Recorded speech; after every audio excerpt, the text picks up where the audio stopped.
Hello and welcome to the Game Theory Podcast. I'm your host, Sam Vecenie. Today, Bryce Simon is back.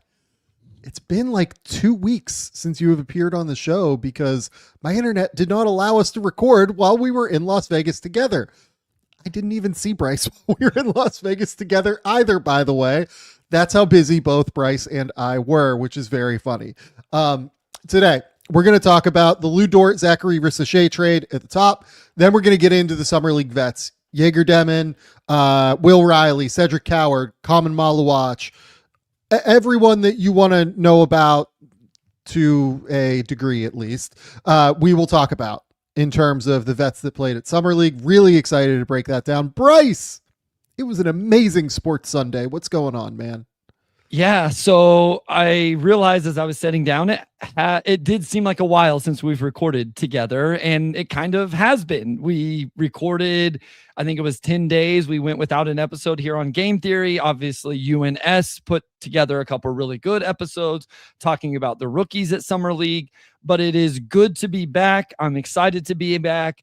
I also realized it is July 19th. I have like 2 weeks left of summer where I don't have a whole lot going on. Summer League will be over. EYBL is over, all of that. And then I'm back in school and football is going to start up and the summer will be over and we will be into the fall. But I will enjoy the next couple weeks, probably catching up on more Summer League games and players and video breakdowns, at least over on the Substacks. Speaking of the Substack, you will have videos tomorrow and the next day for sure, at least from me. I'm going to do Egor Demin, who we're going to talk about today, and I'm at least going to do Darius Acuff this week. I will probably get into like AJ DeBonsa, Cam Boozer, Darren Peterson. I'll do at least one game from those guys to, just talk through what it was. But my guess is the next 3 weeks are going to be pretty filled over on the Substack. So GameTheorySamV.substack.com, in-depth tape breakdowns of what you need to know about these players. I will probably dig into quite a few. I actually really want to dig into Maluach and kind of see, because my general rule of Summer League, which I talked about with S, is that I tend not to really care about defense at Summer League, but he's one where I'm like a little bit more curious about the defensive like intricacies that I really need to know. Connor asked, can we get some high school stuff on the Substack? I did that last year. I broke down like games of Cam Boozer and Darren Peterson and AJ DeBonsa in high school. I might do some of that because Bryce, oh my God, have you seen Caden Daughtry? So I've seen Caden Daughtry live. Actually, I went to EYBL session 3 and saw him in person and, came away, people in different group chats have brought up Daughtry going back probably 12 months. So I've been familiar with the name. Yeah. I've been familiar with who he is as a player. And I came away from that weekend saying he's very, very good at basketball. Now, what he did, over the final session and then at Peach Jam, took that to a whole other level. Just an incredible basketball player. I will say for me, it's a little bit harder for me to do like a breakdown of him because Synergy doesn't have EYBL summer sessions. And so getting my hands on that film is a little bit tougher.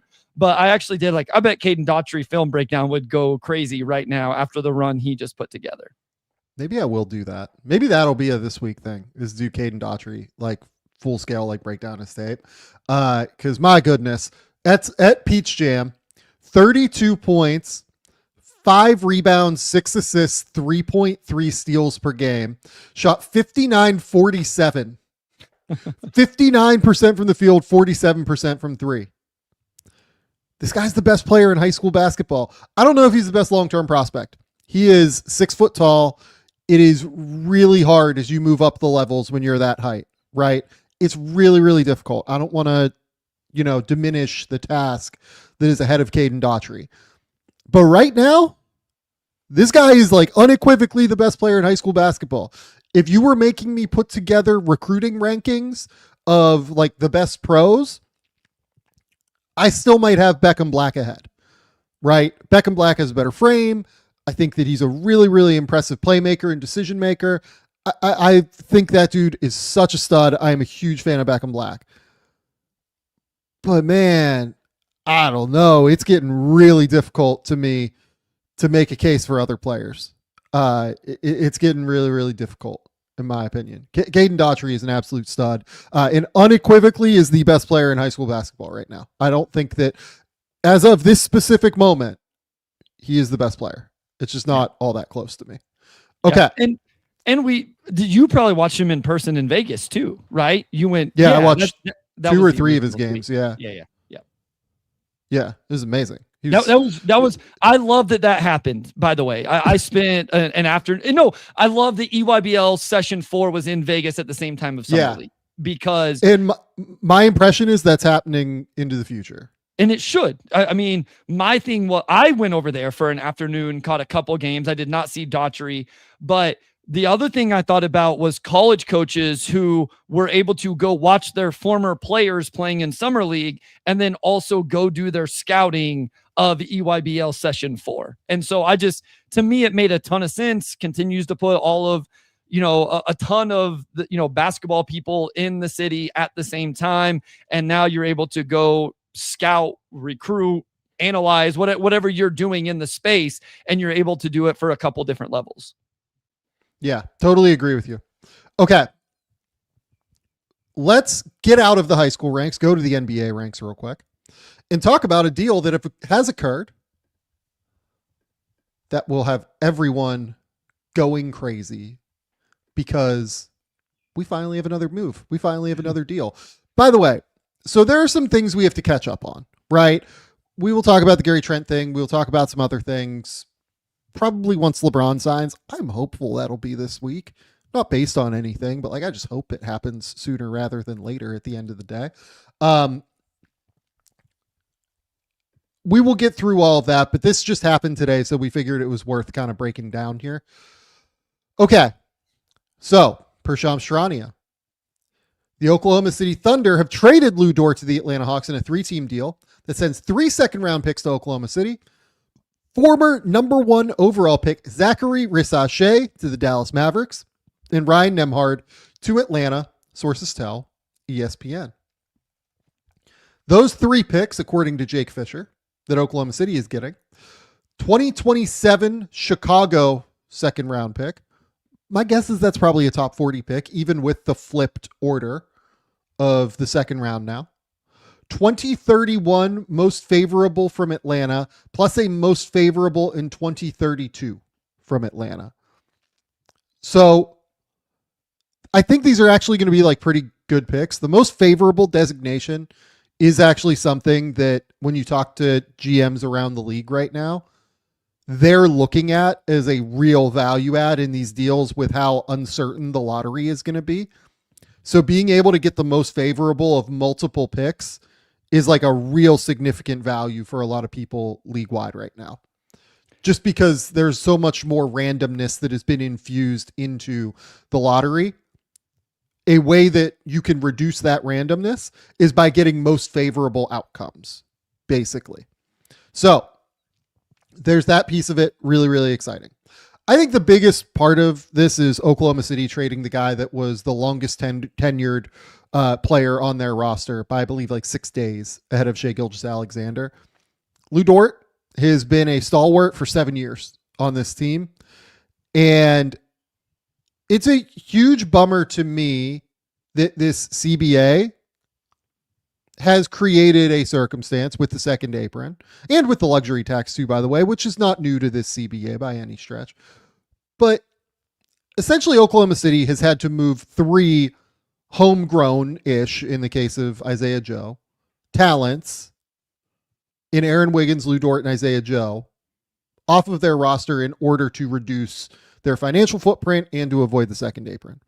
This has nothing to do with players getting more money or less money. It has nothing to do with, anything like that. But to me, it does feel like the second apron is acting as a hard cap for NBA owners and on some level NBA executives to not spend even when they are a team like Oklahoma City, which is competing for a title as aggressively as possible. Now, maybe we'll talk about this a little bit more after I let you speak, Bryce, in terms of whether or not there was value in taking the Lu Dort club out of the bag in the same way that there was for Oklahoma City in taking the Josh Giddey club out of the bag. It's not a statement on either of those players. It's just sometimes, other guys rise above those players. And because of their stature within the organization, it can be difficult to not play those guys. Right? Yes. And I do just want to add on to the second apron part, because obviously a majority of it is the money, right? And the savings. And I think Shams had the tweet in terms of how much all of these moves will save the Oklahoma City Thunder. But there are other roster limitations to the second apron. And I think that that's another important context to this in regards to getting under that. And I'm not saying that that's the sole motivation here, but it is part of the equation as well.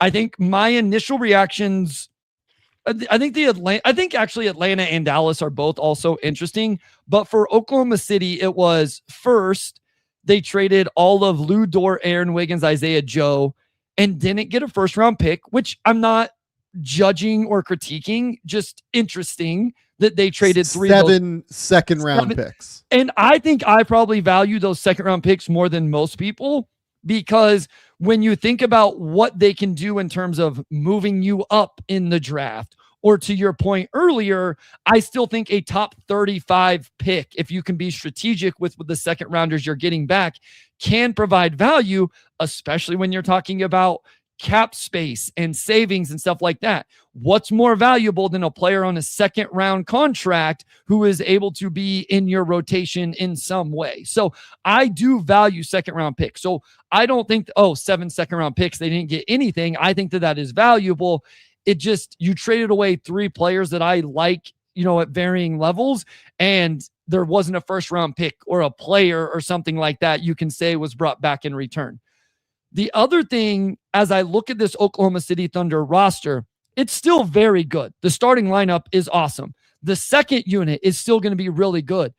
I do find myself going to hesitate a little bit to just really emphasize their depth as much as I used to, because I don't know that I trust anybody after the top 10. And there's nothing wrong with that. That is still depth. That is still plenty of depth. I want to be clear, but you can't go to players 11, 12, 13, like maybe the last couple of years, and have the same level of confidence as before. Now, that doesn't mean they don't go out and acquire it and all of that, but it is just, where this roster is at now that J-Dub, Chet, Shea are all on their rookie extensions. You're going to have to do something with Case and Wallace in terms of a contract, eventually something with Jared McCain and AJ Mitchell. So that was my takeaway with the Thunder, is this did hurt their depth, Sam, because they traded 3 players, brought none back.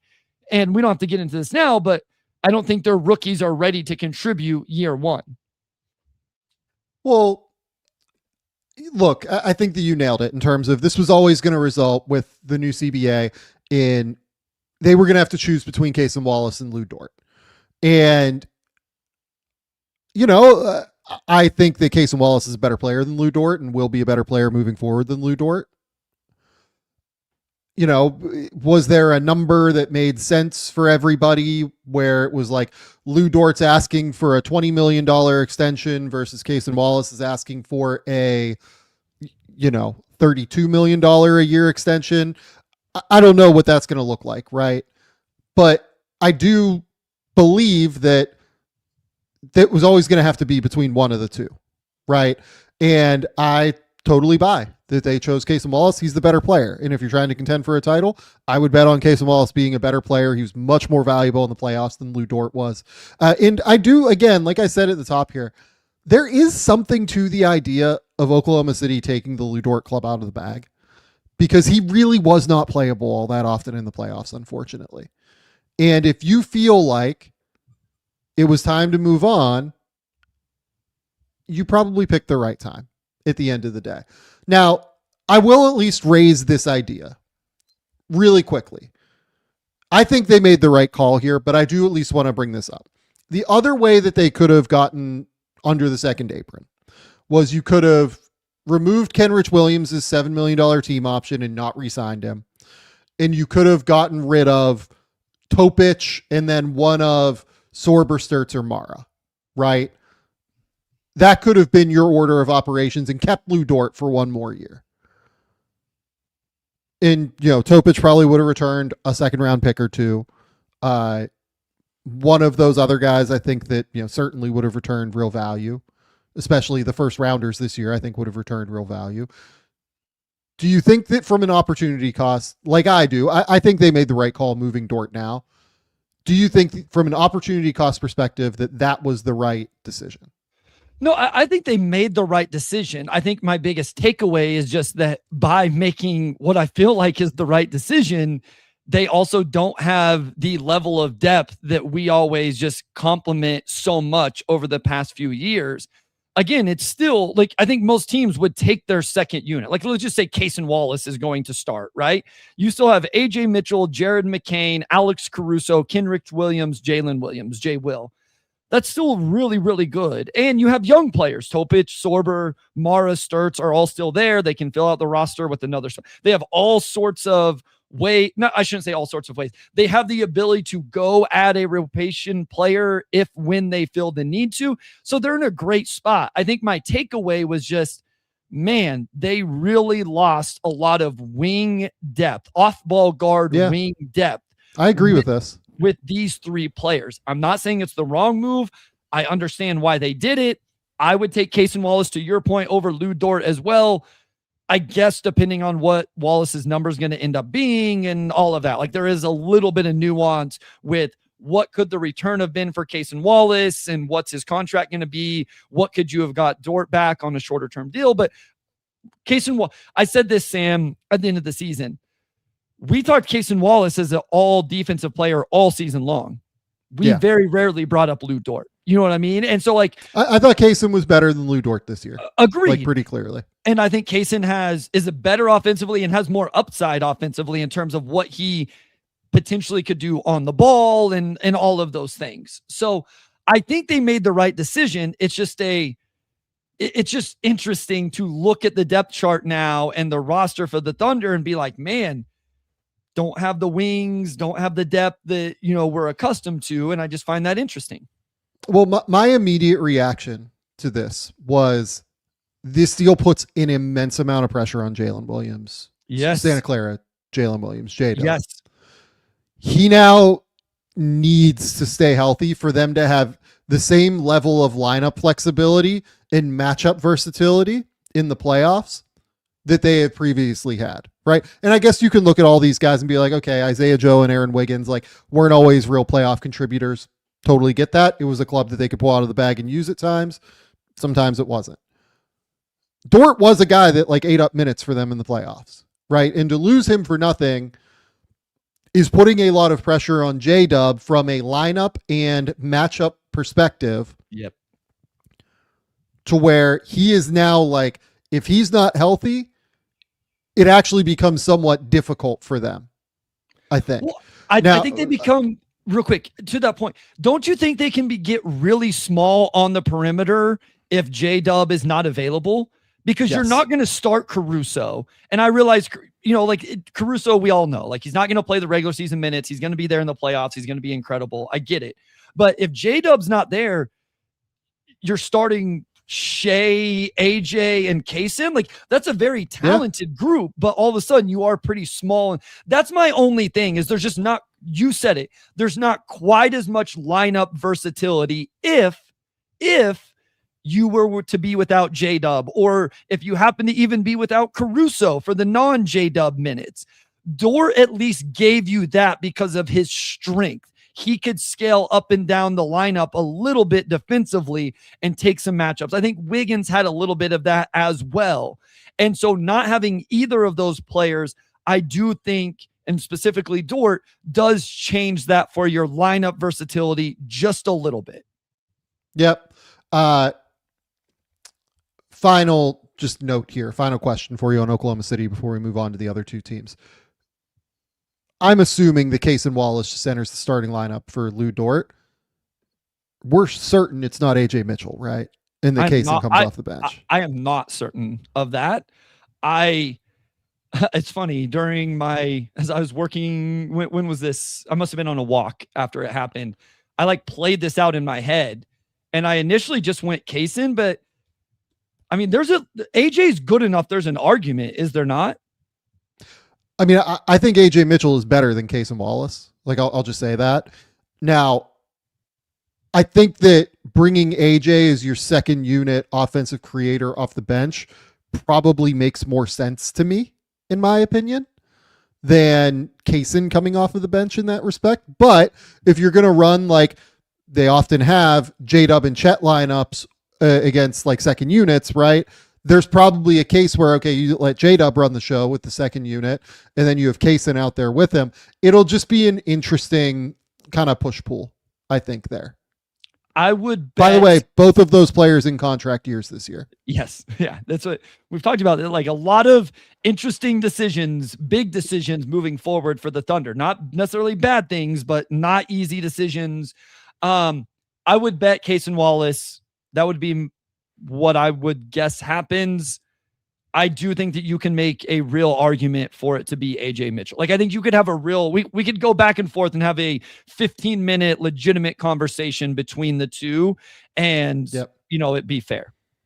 Totally agree. Okay. Let's go to the Hawks next. Okay.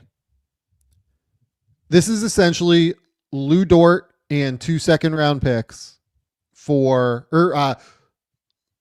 Zaccharie Risacher and 2 second-round picks for Lu Dort. Is Lu Dort what they needed? So, okay, I actually had a different perspective. To me, this was, we're trading Risacher for Dort and getting more cap flexibility for next offseason. I mean, but you could have had the cap flexibility anyway by declining Risacher's option. True. Yeah, okay. I guess it would have been as simple as doing that. I just think that that's a really tough decision to make, but you could do it. Yeah. And yeah, you gave up 2 second-round picks.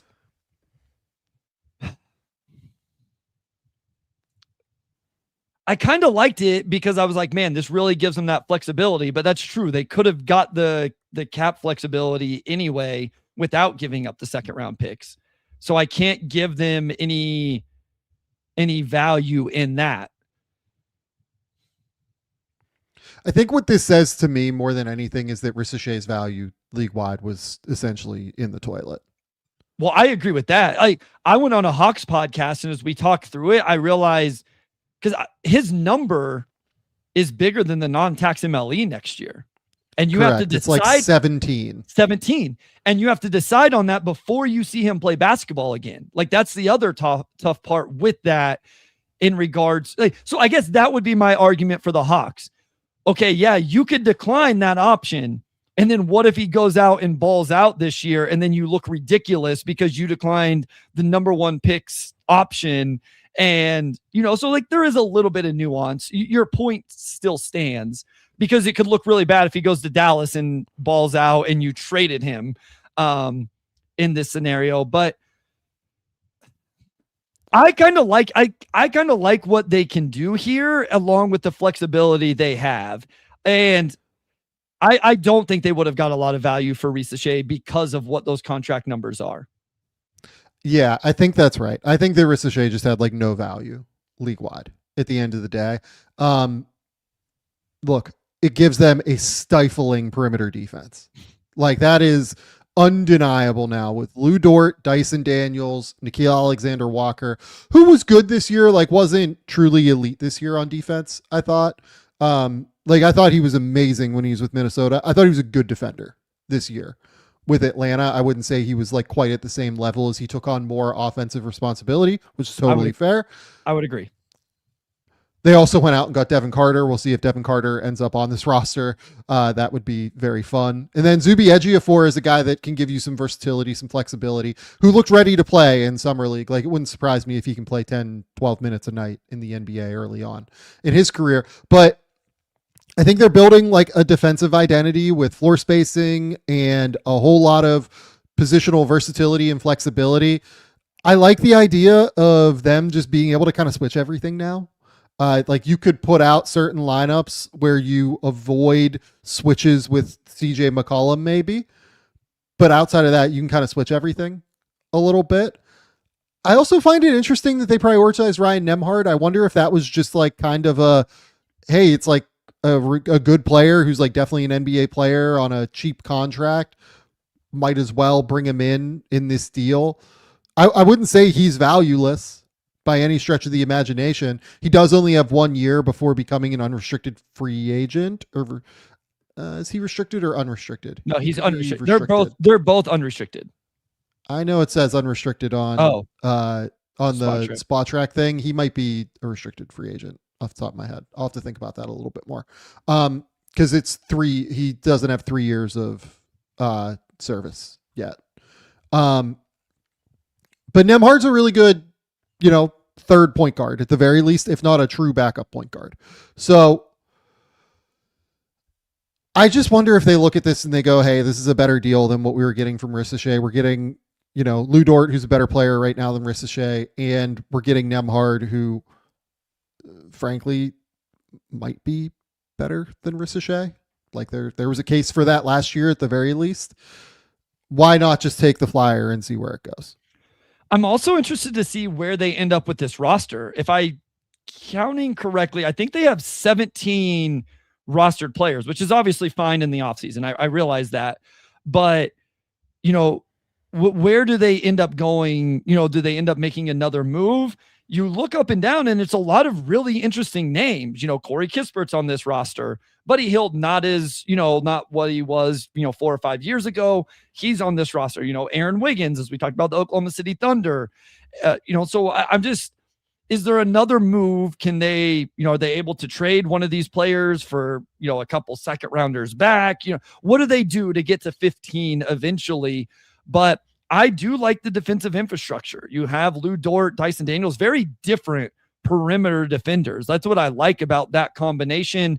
And again, I went on that Hawks podcast, and what I like about they've put themselves in a situation, in my opinion, to really find out what Jalen Johnson can be. Is Jalen Johnson a perennial all-NBA player? Is he a top 15 player? Is he a top 25 player? Is he a top 10 player? Like, what can he be?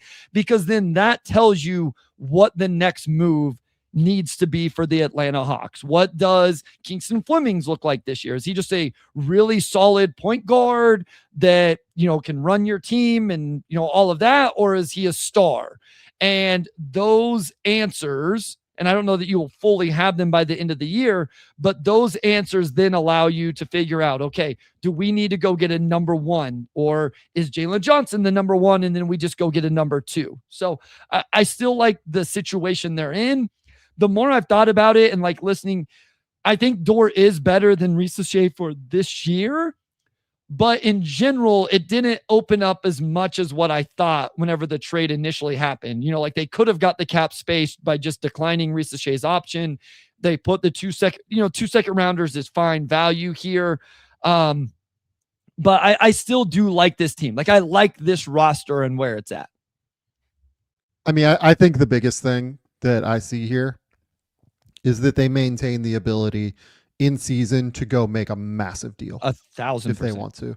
Like they have Lu Dort, 17 million, CJ McCollum, 21 million, Jock Lawndale, 14 million, Buddy Hield, 9.7 million as expiring contracts. They can get to anybody in the league with expiring money right now. And I do wonder if that is kind of their plan of, hey, so someone brings up in the comments, Rudy Gobert, right? They can get to Rudy Gobert's money very easily and throw picks involved or throw young players involved, right?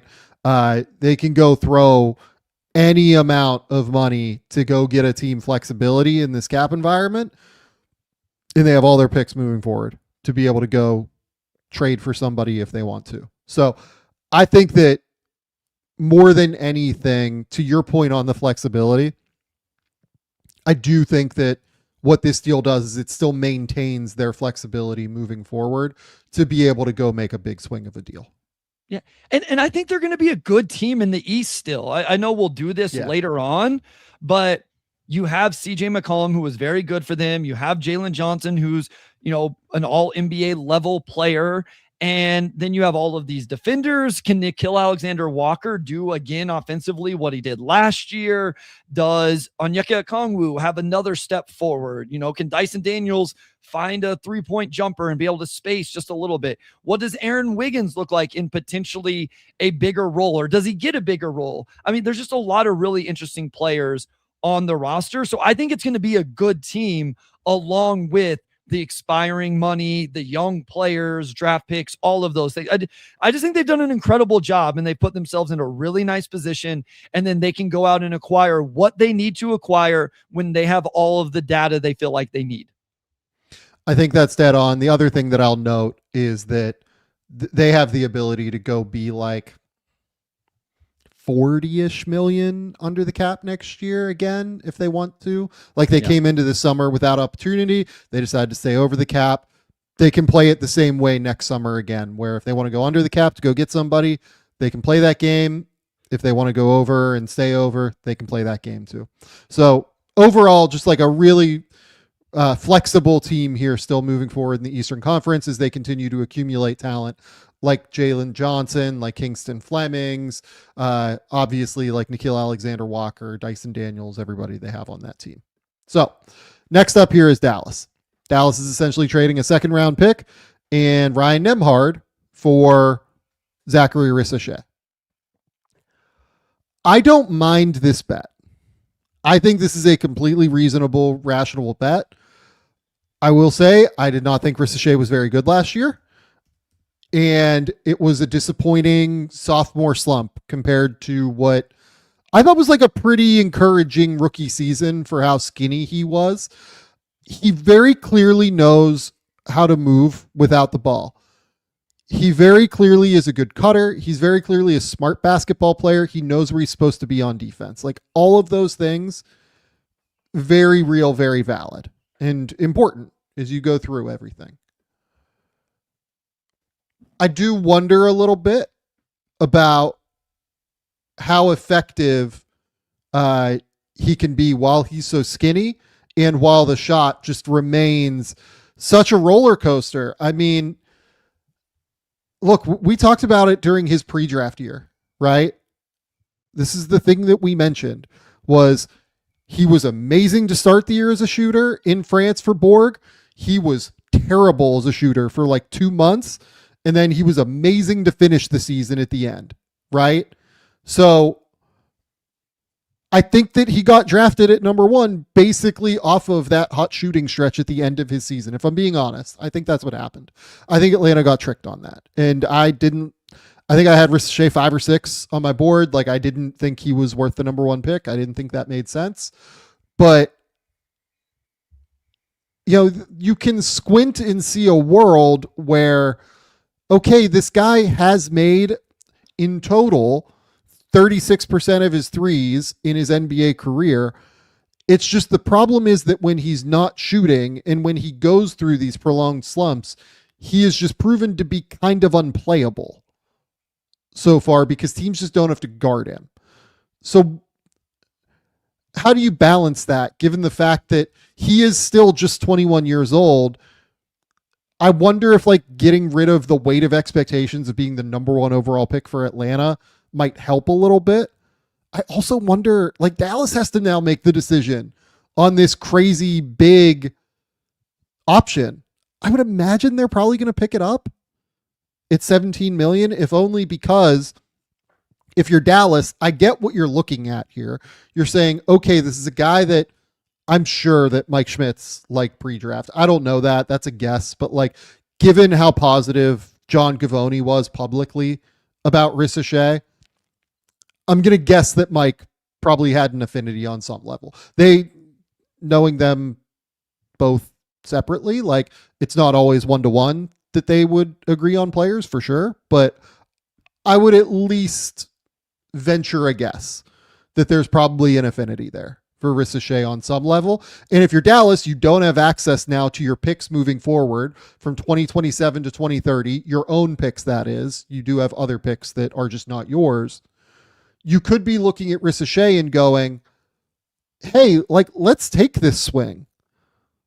If it works, we have like a big 6'9" wing that can actually play off of Cooper Flag in an interesting way.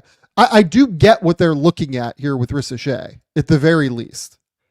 No, I understand it as well. Again, whenever I really looked into the Hawks roster, I didn't realize how much that 4th-year option was for him. And I think if you're Dallas, you have to pick it up. You can't trade for him, giving up Ryan Nembhard, who we already talked about, we think is an NBA roster player at the very least, and potentially more, and a 2nd-round pick. And that's not a ton, but still, you can't give that up and then turn that option down. So I'm fine with this as long as we don't get to next offseason and find ourselves going, man, if they could get off that $17.5 million of Risacher, they would be able to do this or be able to do that. Now, that will be expiring money at that time. And so I don't think it's probably going to hurt their cap sheet in that way.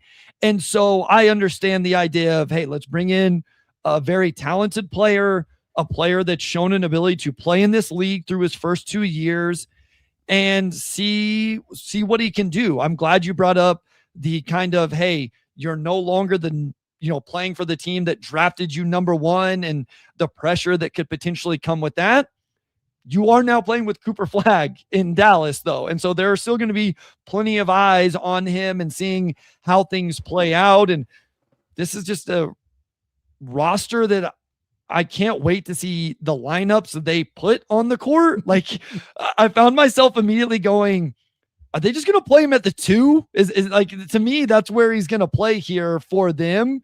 I think it'd be probably more like Cooper would be the quote unquote 2. Sure. That's like the secondary ball handler with. Yeah. But you know what I mean? Like, but it's just like, I just see that my point is just put out a bunch of really big supersized lineups and he could fit into that I don't think it's going to be in the starting lineup, but we'll see what it ends up being for them.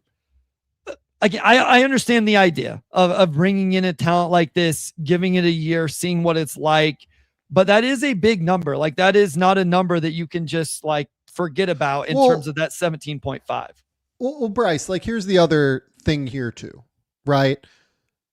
If you don't think that he's going to like blow up, right? If you think he like has a chance to be a level player next year, that was an interesting way to phrase that, but a mid-level caliber player next year, you can still decline the option right now and pay him up to $17.4 million next year, right? Like, you're just capped at paying him at 17.4. Sure. You maintain his bird rights. You maintain everything moving forward.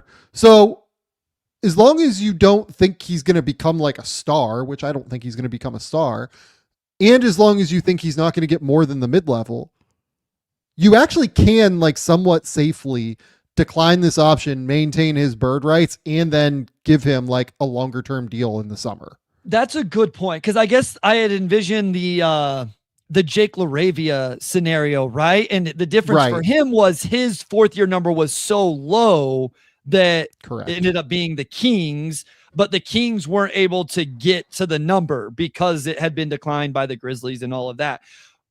Because Risacher was the number 1 pick, this is very different of a scenario. So that's a great point, Sam. I hadn't calculated that aspect of it in this. I was just like, man, you just can't decline it because the number is 17.5, that does make that option more viable. Okay. All right. I can get behind that a little bit. I think that would be my plan, at least. I would probably be looking at it from the perspective of, I would decline the option under the assumption that I'm going to be able to retain him at a cheaper number. And I would be planning to retain him like long term and see what he can be. The other thing I will bring up here, just in terms of Dallas, right? It seems very clear to me now that Dallas under Mike Schmitz and Masai Ujiri have a type. They are looking for positional size and skill level, which is like slightly different than what Masai looked for in Toronto, right? Like, it was a lot of positional size, athleticism, length. I think Dallas is looking more at positional size, skill level. And you can look at who they've acquired. Santi Aldama this summer. Positional size, very skilled at the 4. Sergio De La Rey, 6'6" guard without shoes, can really pass, can really make plays. Zaccharie Risacher, 6'9" wing. Idea being that he can pass a little bit, can score a little bit, shoots it, as a bit of a roller coaster and a yo-yo, but can, has the potential to shoot it and has made 36% of his threes so far. I think that it feels like those are the players that they're prioritizing right now. Positional size and skill level, and surrounding Cooper Flagg with players like that. And obviously Merez Johnson, surrounding Merez now is like a real centerpiece here for them moving forward. Yeah, no, I agree. I mean, you brought up all of those names. I think that makes sense. I will also point out, like, I thought it was an easy, and obviously they thought it was an easy decision to match or whatever the Musa Cisse contract that he got from the Knicks. I thought that was it's like a non-guarantee, basically. Like, you had to match it to me. Yeah. And we don't have to spend a lot of time on Cisse like right now, but I thought that was definitely the right decision by the Mavericks. Great decision by New York to give him the deal. Absolutely. Great decision by Dallas to lock it in and pay him, I thought. Can keep it as simple as that. Just real quick on the Risacher thing, that $17.5 million eats the entire mid-level if he was to use it. Dallas would not have to use the mid-level to retain Risacher. They would actually have his bird rights. The key is trying to determine other suitors on the market not being able to pay him more than the mid-level at the end of the day. So or that's if he had where an that comes in. Incredible season. If he did just have a ridiculous season, which neither of you or I think he's going to have, but it's possible, you would then be capped at that number, right? And so if somebody were to be willing to give him, had the cap space or whatever, to give him a $18 million a year, Dallas would have no path to do it unless they were a cap space team. If they decline the team option, this is. Yes, now, correct. Yes, correct. Here'd be what I would ask you, and we'll close on this with Risacher. In order to get more than that number, Risacher would have to average what? 15 points, 4 rebounds, 2 assists, and shoot like 46, 38, 75 ballpark. Like, just trying to think through it, right? I don't think he's going to do that at 21. Maybe I'm wrong. Maybe he is capable of not doing that, but I don't know. I actually thought maybe the numbers would have to be better to get. I don't know what teams are going to have cap space and stuff, but I think you're right. Like, I think that is an interesting calculation for the Mavericks to just go ahead and decline it. And then when you do just plan on, and you never know how a player will react to this and all of that. Like, these are the conversations that happen, that we aren't, aware of, and then signing him to a multi-year deal at a lower number than that 17.5. Oh, maybe I'm wrong about this bird rights thing, by the way. They might not maintain bird rights on Risacher if they do that. But they can pay up to that number, I think, to maintain him. Okay. So it's a little bit complicated there. I forget exactly what the exact rule is. But you can't pay him more than 17.5 at the end of the day. Maybe they may just pick up the option. The thing about Dallas, though, is that they have a lot of cap flexibility next year if they want it. If they trade Kyrie midseason or something, and then you have both Aldama and Risacher potentially on expiring deals if you want them to be. And then Caleb Martin would be on a $9 million expiring deal. I think you could probably get rid of that. They could be significant max players in free agency next summer if they would choose to be. Risacher would obviously eat 17 million into that if they decide to pick up the option. Right. So we'll see is where I'm at. I think it's a good, we'll see flyer. I don't really have a problem with them picking up the option if they do. I don't really have a problem with them declining the option if they do. To me, it's just all about, hey, let's have a cogent plan here once he gets in our building and see what it looks like. Sure. Okay. Now it's time to do what we were planning on doing early on in the show today. We're going to talk about some of the vets at Summer League. We will probably go a little bit more abbreviated than we were planning to. I will say that.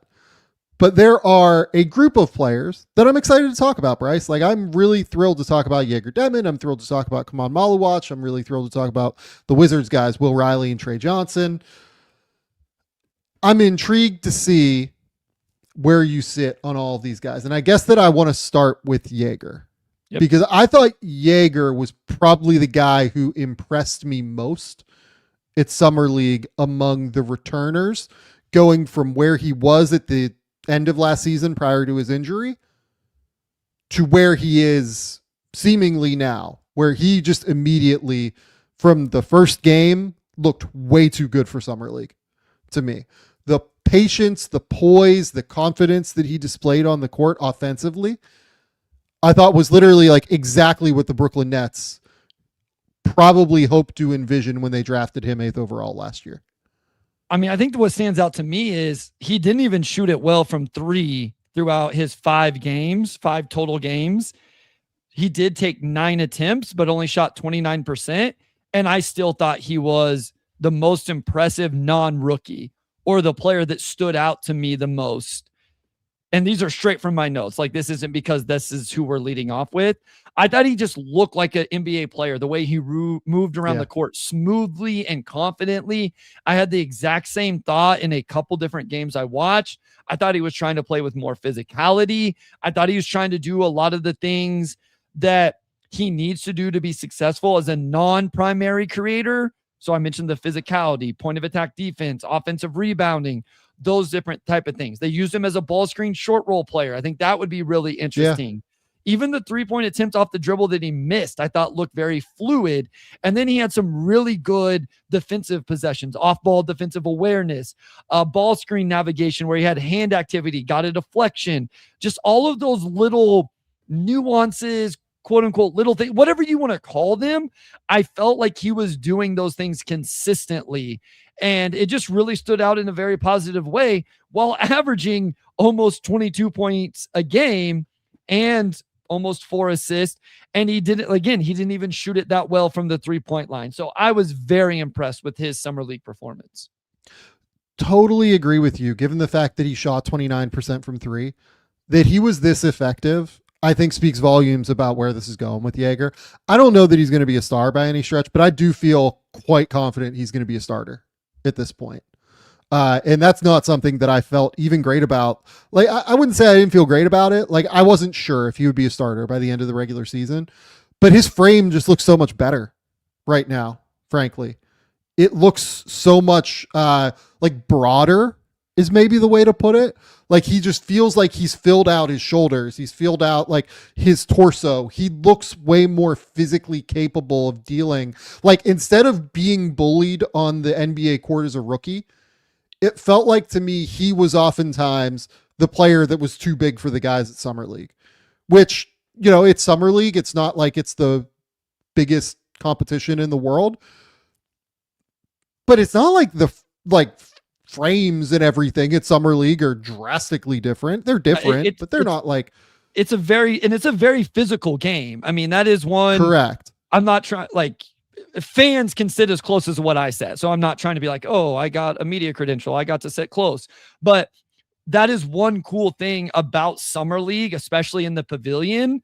And, you know, for some people, even in Thomas and Mack, is it's always a good reminder for me of how big and strong these players are and how physical the game is. And oh, totally. I agree with you 100% that it did not look too physical for him. And in a lot of ways, he was, I'm trying to think, you said it best. Like, he was the one handing out the physicality. He was the one playing through contact. He was the one initiating contact. Yes. I listen, we weren't huge Egor guys in that draft. And for me, I won't speak for you, I was worried because I didn't think he was going to be able to play as a primary creator in the NBA because of his ability to, I didn't think he was going to be able to break down defenses. And then people will be like, well, he'll just go play off the ball. Well, I don't think that that's that easy.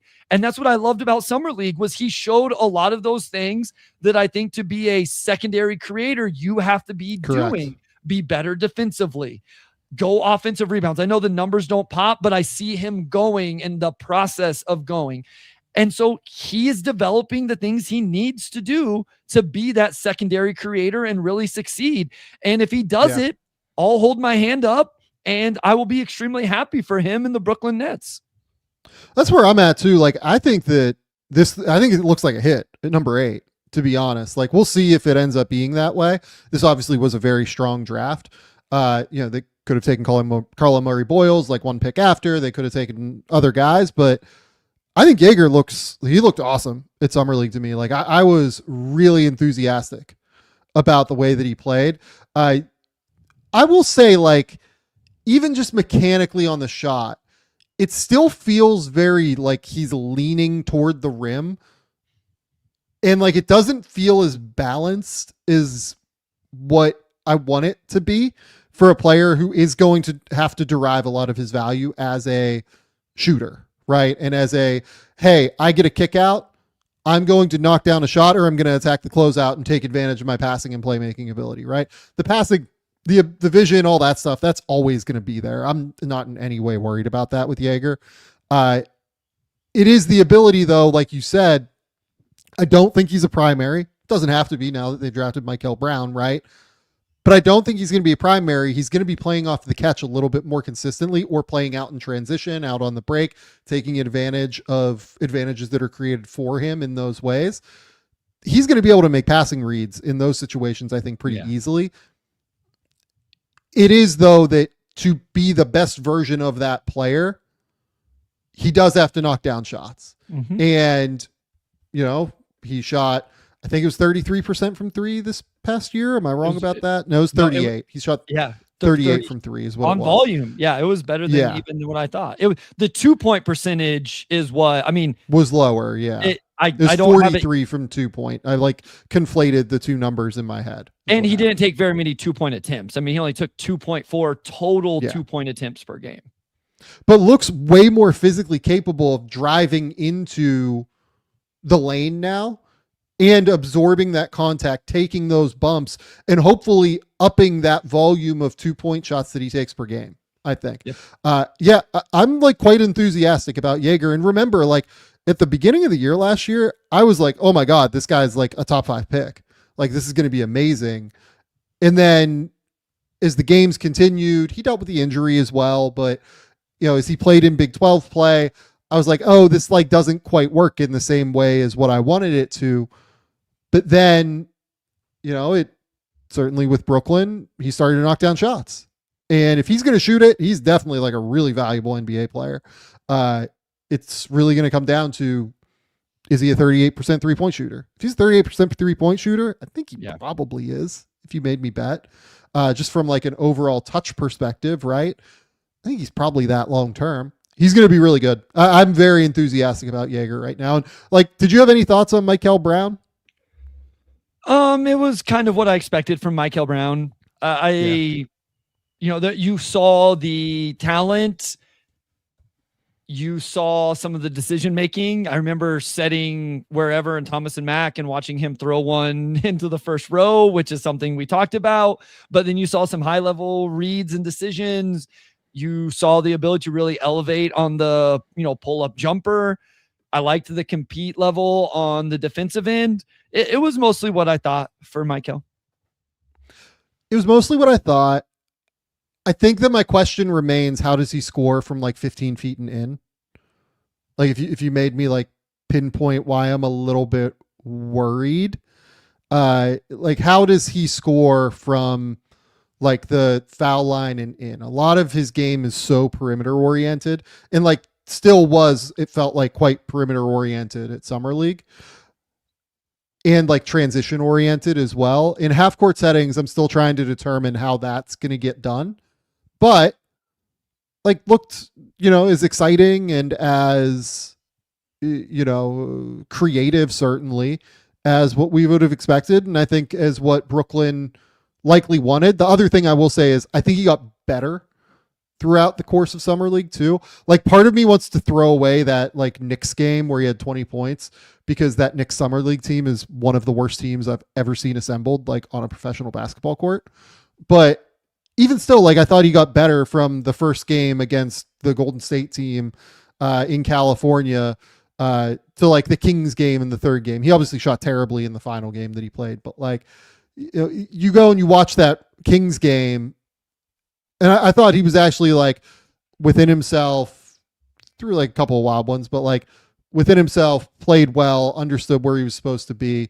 The Rockets game was like a pure disaster, but you're going to have those with Michael. Like there are going to be real growing pains with him this year, but there are also going to be moments where it's like, this guy is the most talented guard out of all these guys that were drafted. It's just going to be a roller coaster, I think, early on, and where he settles is really the key.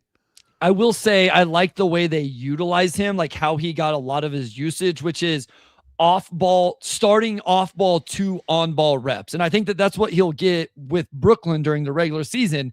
They will use their bigs in DHOs and get actions and stuff like that. And so I like that for him, where it's not having to be isolation or, again, start with the ball in his hands and just operate a ball screen. He can come off a zoom action or whatever. And then maybe he already has an advantage created from his defender before he gets the ball, and then he can make his decision and attack and all of that. So I did like that. And I think that that's how we'll see him utilize this upcoming season as well. Just last two guys here real quick to talk about. I actually kind of like Chaney Johnson for Brooklyn. I thought that was a fun experience. Like, he's a two-way guy. I do wonder if like he could end up earning his way into some time. And then did you have any opinions on Danny Wolf? Like I didn't think it looked awesome. No. So word for word, I still can't figure out what he is, how good I think he is. I like that he has some versatility to play the 4 or the 5. I still like, for somebody his size, the ability to move on the perimeter. I just don't know. Like my notes are littered going back to his rookie season with the theoretical versus practical aspect of Danny Wolf. So no, I don't have answers on him yet. The other one I don't want to be negative here. Drake Powell just had a really rough summer league. Did not shoot the ball very well. I thought Saraf was not very good either, for what it's worth. So, yeah. I will say, like, I don't think Drake Powell is like a summer league player. Like, it's all defensive value, but at some point he does need to like bring offense to the equation. And I didn't see much evidence that he's ready to do that at this point, is maybe the way to put it. The good news for Brooklyn is that Egor looks very good.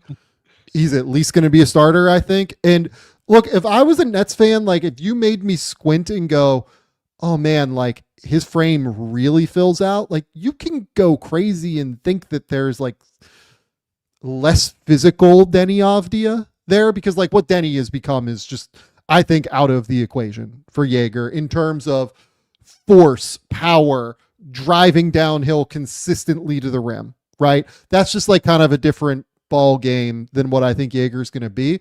But like big secondary ball handler who can shoot it better than Denny, hopefully, but also like, be that kind of physical player who can be that secondary guy that averages like 27 and 5 or something at some point. I can see a world where that exists for Egor at the very least. But even if he becomes a starter, like you're winning at number 8 overall. And obviously, like I think I ended up with him way too low on my board.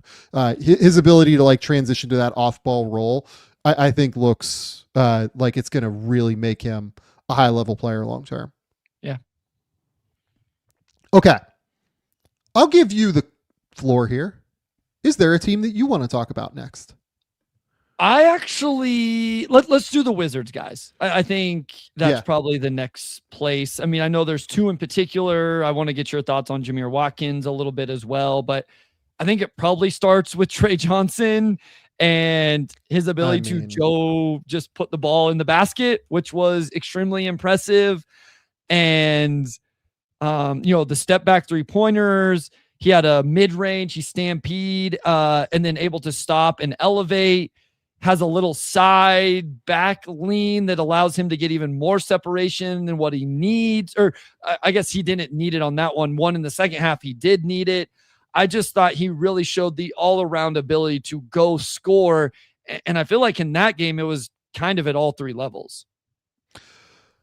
I thought that, look, he played one game, right? That one game was, oh no, he's way too good to be here. Like, this is a totally different beast. I thought in his rookie season, you could feel like he wasn't quite strong enough and things would move a little bit quickly for him from time to time, right? Look, obviously he averaged 12 points a game and shot 42, 36, 87, totally reasonable offensive numbers for somebody who's going to be, a scorer by and large in terms of what his value is in the NBA. He looked like a completely professional scorer from like the one game he played at Summer League. Like you said, getting to that like mid-range backward lean jumper off of pull-ups, obviously can knock down threes like nobody's business. This is he was way too good for Summer League. And I do wonder kind of what happens with him now. I wonder what happens with all these Wizards guys. Like, it's a fascinating team build because they are kind of going with the two timelines idea where, you have Anthony Davis and you have Trae Young, but then you still have all these young guys. Like, Anthony Davis and Trae Young are going to play 30 minutes a night whenever they play.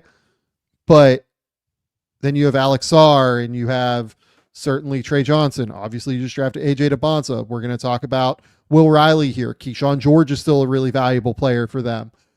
How they manage kind of all of the minutes for those players to get them enough developmental time, I think is going to be really interesting. One thing I will note, though, is that Trey Johnson brings a skill that they really need as a shooter. Like, you look at the guys they have all around the court. Trae Young can bring floor spacing and shooting, no question, but AJ DeBonsa, certainly Alex Sarr will operate better when he has space as a roller to be able to hit kickouts, but also to be able to get to the rim. Anthony Davis needs space on that mid-range, like at the elbows, right? Trey Johnson brings a real skill set, along with Keyshawn George as well, is a real shooter from the perimeter. And Trey's like a level above Keyshawn to me as a shooter. So it's going to be really interesting to see how that all gets managed, in my opinion. Just a couple of things I want to point out with him before I assume we'll go to Will Riley next, is they ran a really fun action for him where he almost came from the opposite block kind of dunker spot and then like on a 45-degree angle to the ball side wing. It was just an interesting angle for the get action for the DHO that I don't normally see. And so it just stood out to me. They would run it 2 or 3 times a game, seemed like it was specifically for him. So I kind of like that. And then defensively, I did think he gave real effort. He was trying to be active with his hands. He got called for a couple fouls. So, it'd be interesting, the activity and accuracy of that hand activity. And then he did, I think the size at the cutoff point. He got bumped by Cody Williams one time on a straight line drive. But I do appreciate his effort and energy level on the defensive end to go with everything that he was doing offensively. Okay. Let's go to Will Riley. So I was at the Jazz game for the Wizards. Don't think I was at the Kings game. Was I at the Kings game? I think I might have stepped in very quickly, but mostly did not see that live. I thought the Jazz game, he was okay. I was not blown away with Will Riley by any stretch. I thought that we saw some of the same downhill driving ability, to be clear, but that was really kind of it. In the Kings game, I did go back and watch it. I mean, you saw the vision for the idealized, if Will Riley really hits and becomes a star, this is exactly what it looks like. He drilled 6 threes in that game, got to the foul line 6 times, so realistically attempted 12 free throws, given that they were shooting 2 for 1 or 1 shot for 2 points in that game, or in the entirety of Summer League. Drove effectively to get to the rim whenever he needed to, rebounded the ball, had a couple of impressive passes. It was everything that you could have wanted. Against the Jazz, I thought you saw the lack of strength at times kind of showcase itself. I also thought that the Wizards Summer League team didn't have the best spacing, and you could see that he was kind of struggling to navigate that spacing, even with Trey Johnson on the court. But the Kings game, my goodness, he was I thought the Kings game from Will Riley was like one of the best summer league games I saw this year.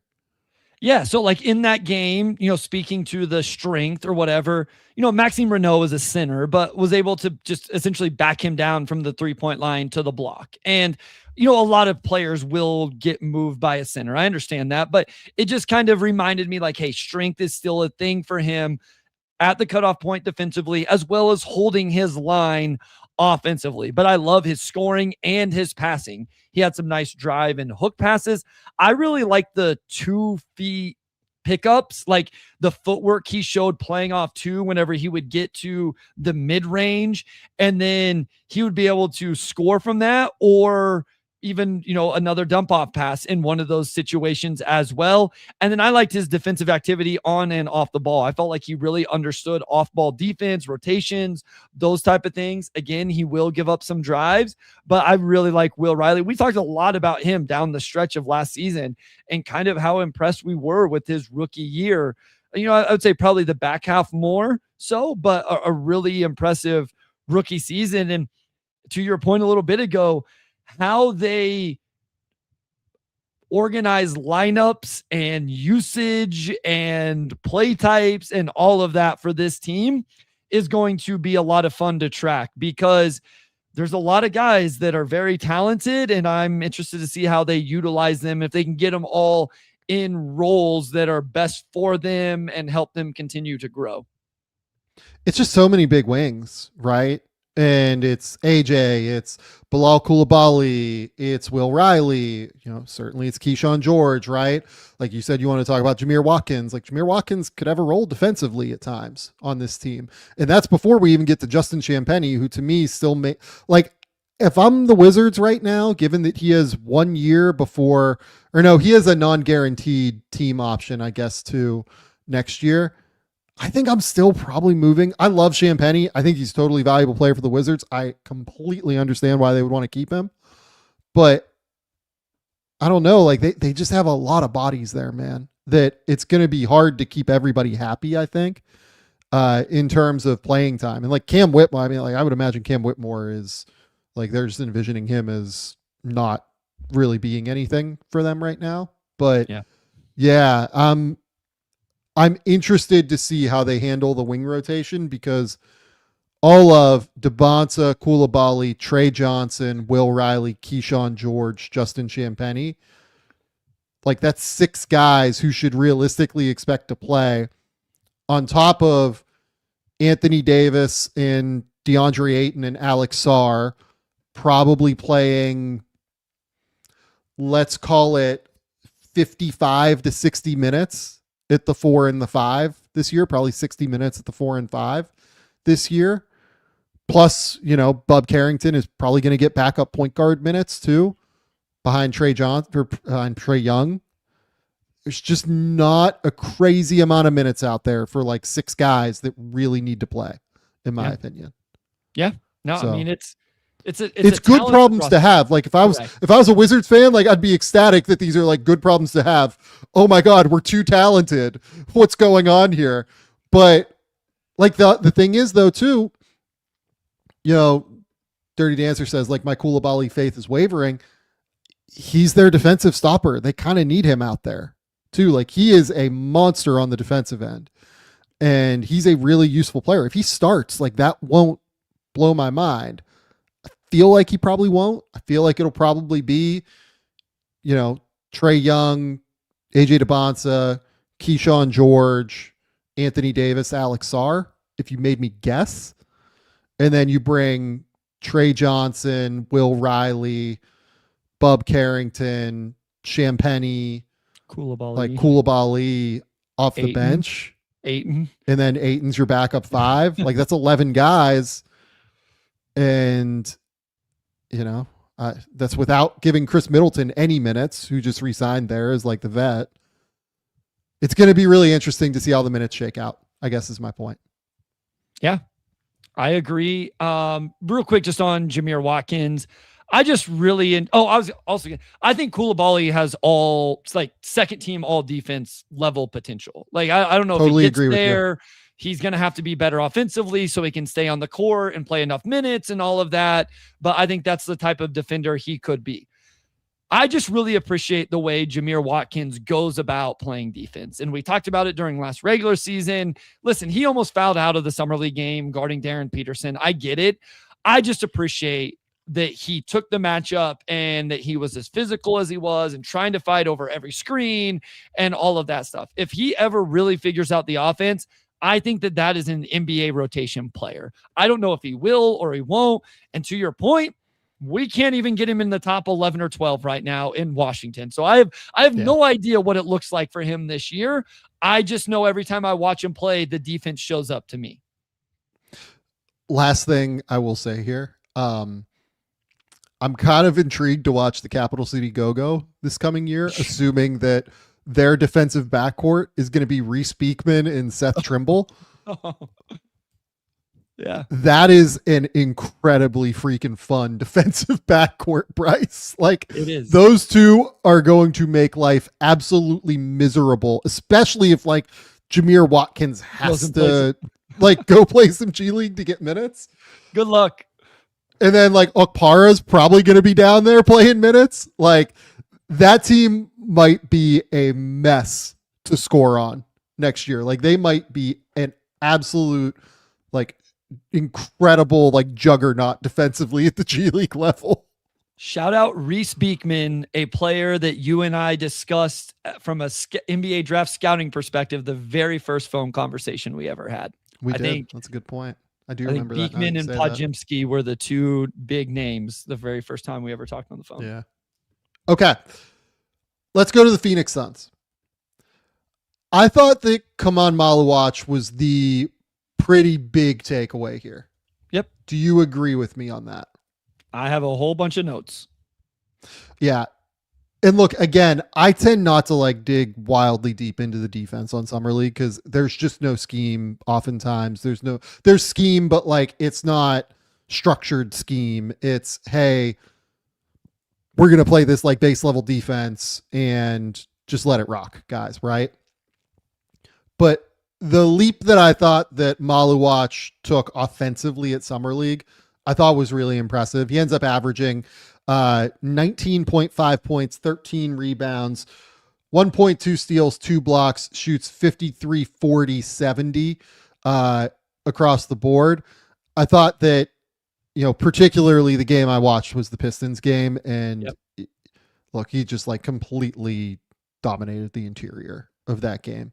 And then I think I was there for, what game was it? I think it was the Pelicans game that they ended up losing. And again, you just felt his presence on the interior, even though he only blocked 2 shots in that game. He just took up so much space that it was really hard for the Pelicans to get anywhere.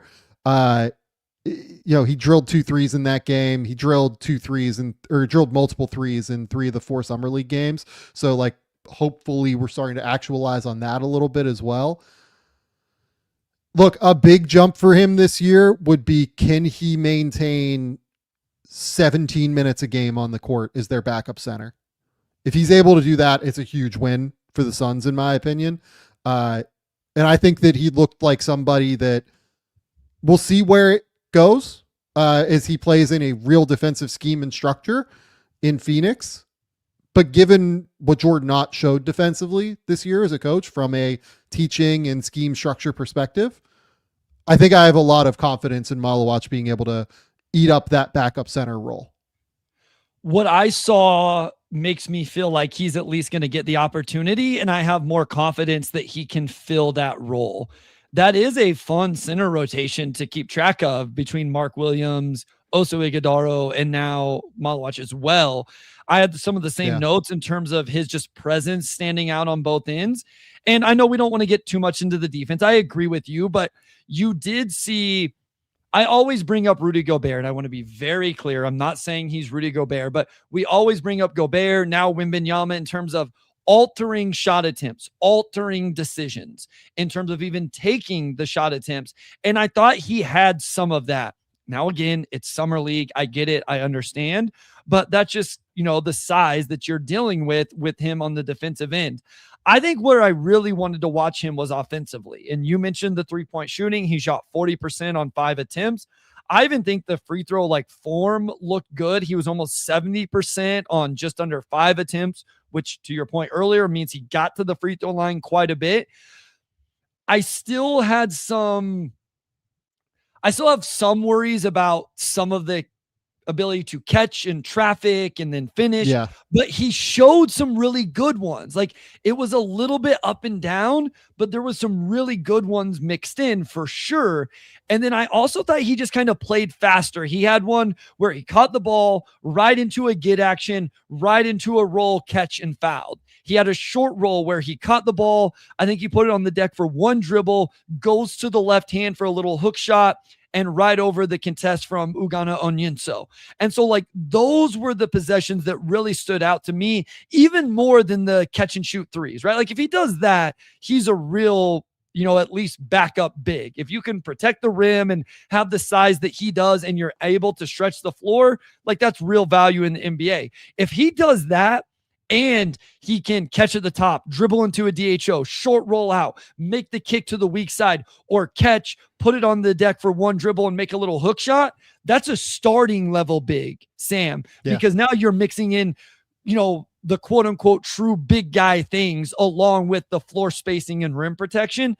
So I think Egor and him were the two players I came away more excited about in terms of the sophomores than what I was going in. And you got to be careful with summer league. I think you and I both know that, but those were the two names that I was most excited to talk about for this episode. Totally agree with you. And everything you're talking about there is just he felt so much more decisive, right? Everything that Maluach did, even with I don't know if you watch any of his G League stuff, but I felt I kind of had to just to understand what he looked like in the middle of the season this year, at a certain point in the season, just because I wanted to see how it was going really. And it was really up and down. I watched the game against the Blue Coats where he ended up with, I think it was a double, but it was pretty inefficient and he missed shots from 3 and it just felt like it was moving slowly for him out there.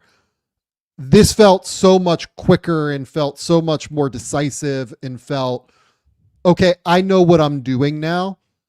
And I know what our coaching staff is trying to get out of me. And because of that, he was better able to utilize his length and athleticism effectively. The gears weren't turning as much and you could see the effective basketball play just being more natural for him at the end of the day. So I loved what we saw from Maluach. I thought it was really, really important that he played as well as he did at Summer League. Yep, I agree. Any Rasheer Fleming's thoughts while we're here? I mean, this. I've always been, a Rasheer Fleming fan. He shot the ball extremely well, so 42% from 3 on almost 5 attempts, really made an impact on the offensive boards. In the Pistons game that I watched, he took the Buka Okori matchup and, his length hand activity could be, very disruptive at times in that matchup. So to me, I think the path for Rasheer Fleming to being an NBA rotation player is pretty clear. Go make an impact on the board, specifically on the offensive boards, but he can go grab defensive rebounds as well. Knock down catch and shoot threes. And then how good can you be in terms of your defensive matchup versatility? Can you only guard bigs and big forwards, or can you expand that to guarding wings and off? I don't think he's guarding the NBA level of Buka Okori type players, right? I don't think he's going to do that. He's not going to do that. Yeah. But can you guard an off-ball guard? Can you guard a wing? Those type of players. So I still am a fan here, and I liked a lot of what I saw. I liked that he made shots, right? 42% on 5 attempts from 3. I thought that was really important. I thought that you said that, he switched on to different players. I thought that was useful for sure. It was just really funny watching him versus Koa Pete, because theoretically they're going to be fighting for like the same role and the same minutes, and they're just so drastically different. And in different. theory, you can look at Fleming's game and go, okay, like Fleming is the easier player to fit in, right? He is the easier guy where he can knock down shots. He can take on like a versatile defensive matchup here or there. It's going to be easier for him to slot in. I just felt like Koa Pete like makes quicker decisions and is a more decisive basketball player out there. And you could say they can play together. Like I actually wonder if they could, to be honest, but I'm intrigued to see because they only have so many minutes, right, to go around. And I'd imagine that those two were in like a bit of a battle to try to be able to play over each other. So who wins that battle is interesting. Because I thought Koa Pete looked better than Risacher, to be honest with you. No, Koa Pete was good. Especially for a rookie. So, but again, once you start playing NBA games, it's easier to get the shooter out there, right? Sure. So that's a real factor to me. Okay, I'll give you the floor next. Who do you want to talk about? Let's see. Let's go to Charlotte. And okay.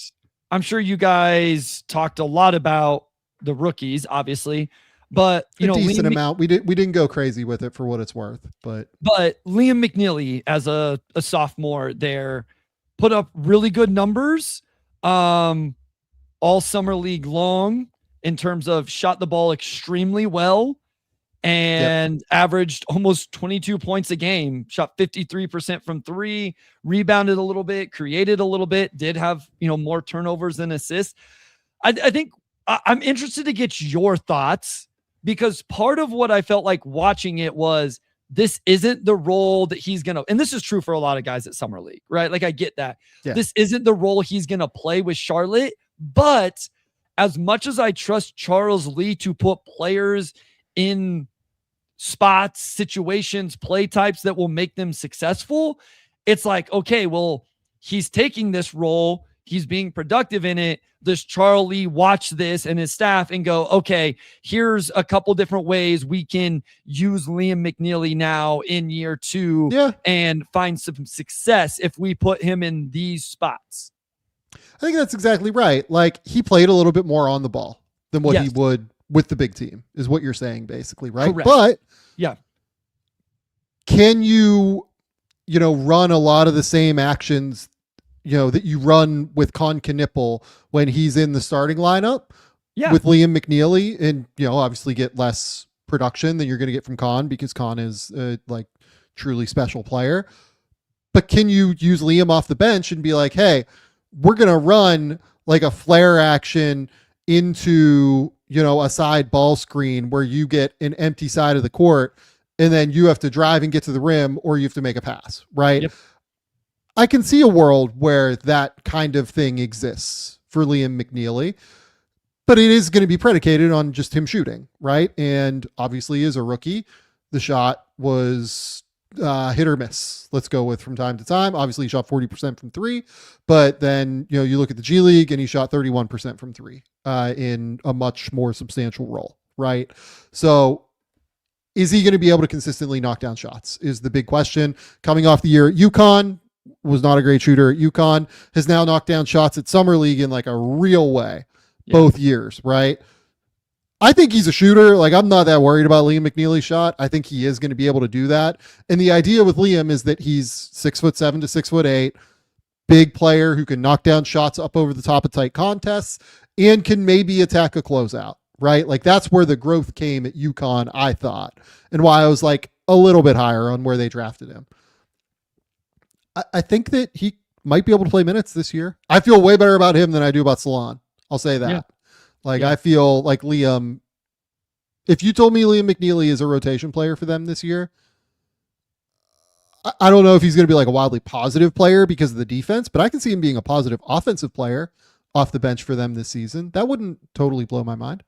Yeah, I think that's what I came away with was, okay, he's not going to get this much usage during the regular season, but do they walk away from this going, okay, now we know some ways that we can utilize him, that he looked really comfortable, that we're really positive all of that. And now in certain lineups, rotations, whatever, we can put him in there. And like you said, you run him off a flare into a ball screen or, whatever.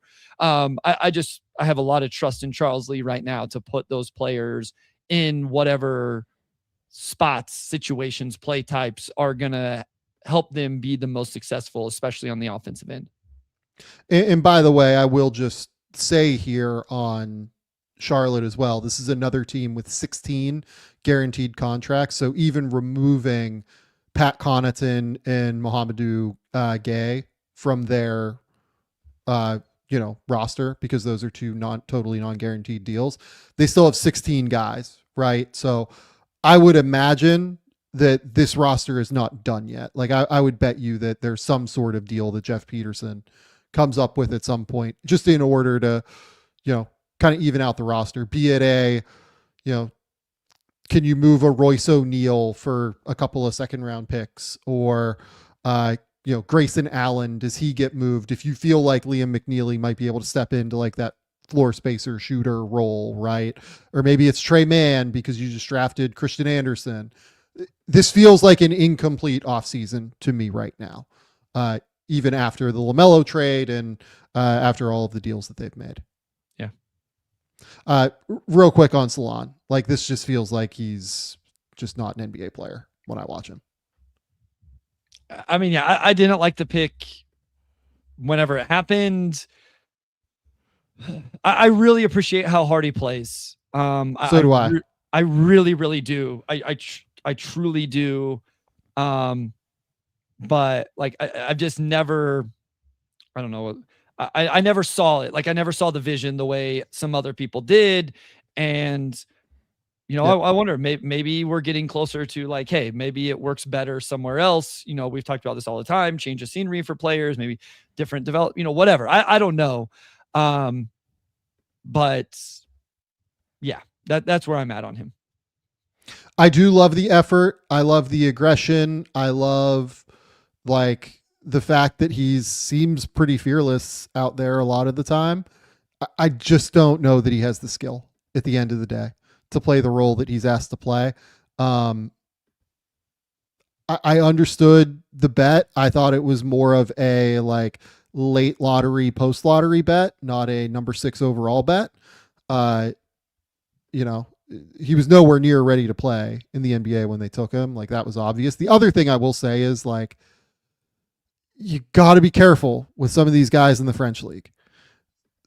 The French, league in general can be a bit up and down depending on what team you play for.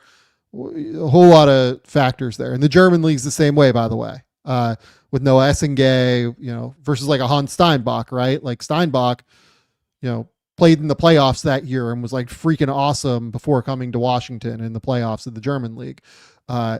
Essengay was like a little bit more up and down in those like high leverage settings, right? So it's just a little bit, scouting Europe is not like scouting the NCAA where you're getting like a pretty clean high major sample across the board. It can be a little bit more challenging because even within leagues, there are like tiers to the leagues in terms of how good they are. And how good the teams are. Salon looked. I will give Salon this very quickly. Like looked better in the G League this year, and looked better in the last 2 games of Summer League. I thought like you could see the vision a little bit better in those 2 games. I remain a little bit skeptical. I would say, based off of what we've seen. Sure. Do you want to talk about Essengay real quickly because we just brought him up? Sure. I mean, my read on it is that like he's just not a Bryson Graham guy.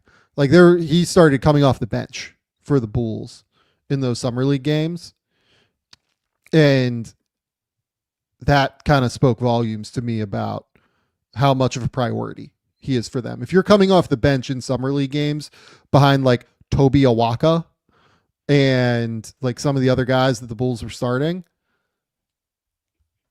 I think you can start to sound the alarm bells. Not necessarily that his career is over, just that like this new front office that didn't draft him might not really be invested in him in any way. We talk about this all the time about how fast things happen in the NBA and how fast things can change. I mean, we just spent 20 minutes talking about a former number 1 overall pick and whether a team is going to pick up his 4th year option on that contract. Like, things happen very fast early in players' careers, and even more so when the front office changes. And that's not Essenga's fault. It happens to a lot of young players, but anytime there is a front office change, you often wonder, okay, what did this decision maker, front office member, GM, whatever, what did they think about this player in the pre-draft process? And I have no idea what he thought about Noah Essenga, but things happen fast. And to your point, it's not a great perception that he wasn't starting for the Bulls in Summer League. And I mean, but to be honest, like, I don't have a whole lot of notes on him. Like, I thought he was active. I thought he played. I was there live for 2 of the Bulls games. I did not think he looked very good. So that's my thing is, like, I guess I don't blame them. And this was another player I was a little bit lower on, but I just don't have a lot of notes here. And that to me, just, that's not a great sign either. Yeah. Look, the Grizzlies are in the finals of Summer League. We should probably talk about them very quickly. Well, they have like 17 players. They need their own episode. Cedric Coward, Omax Prosper. Awesome. Javon Small, Taylor Hendricks, Jemai Meshack. Like, just a loaded group of like roster players here. I thought Coward is the one that looked particularly good. I like that he used Summer League to kind of expand upon like some skill sets, right? You watch the way that, he would pass the ball, for instance, at Summer League versus the way he passed the ball in the NBA. And like, he was used a little bit more in ball screen situations than what he was used in the NBA last season. Look, efficiency wise, he shot so far 41, 32, 83 in Summer League games. The shot wasn't really falling, but I feel good that Cedric Coward can shoot. I thought the process looked really fun and very similar to Egor Demin. And like, obviously I would still take Coward over Demin, given what we've seen as rookies, given where I was pre-draft. Like, I feel really good about Coward as an overall player, especially when accounting for the defense that we saw as a rookie. I think that getting to see him expand his on-ball repertoire just a little bit, even, like, it's not like he was playing on ball all the time. It was just, they gave him reps. He was expanding his skill set within those reps. I didn't see a ton of like disaster decisions either when he played on the ball. Like, I thought that he generally made the right read. Again, the shots didn't fall, but I thought from a process perspective, it felt like he was a level above these guys and was too good for the level. Yeah, too good for Summer League. Part of that is not just because he's so talented, but also because he plays so hard and continued that in Summer League. I thought that showed up on the boards. I thought he attacked rebounds very aggressively, had, low man rotations. I think one thing I would just call out offensively as well, and I think it was the Rockets game, he really a couple different times got out in transition and then went to the post up. So he got the matchup he wanted in transition and then posted that defender up. I think one resulted in a foul, another one for a bucket. So just, talking about the different ways he can get the ball, can get opportunities to score the ball.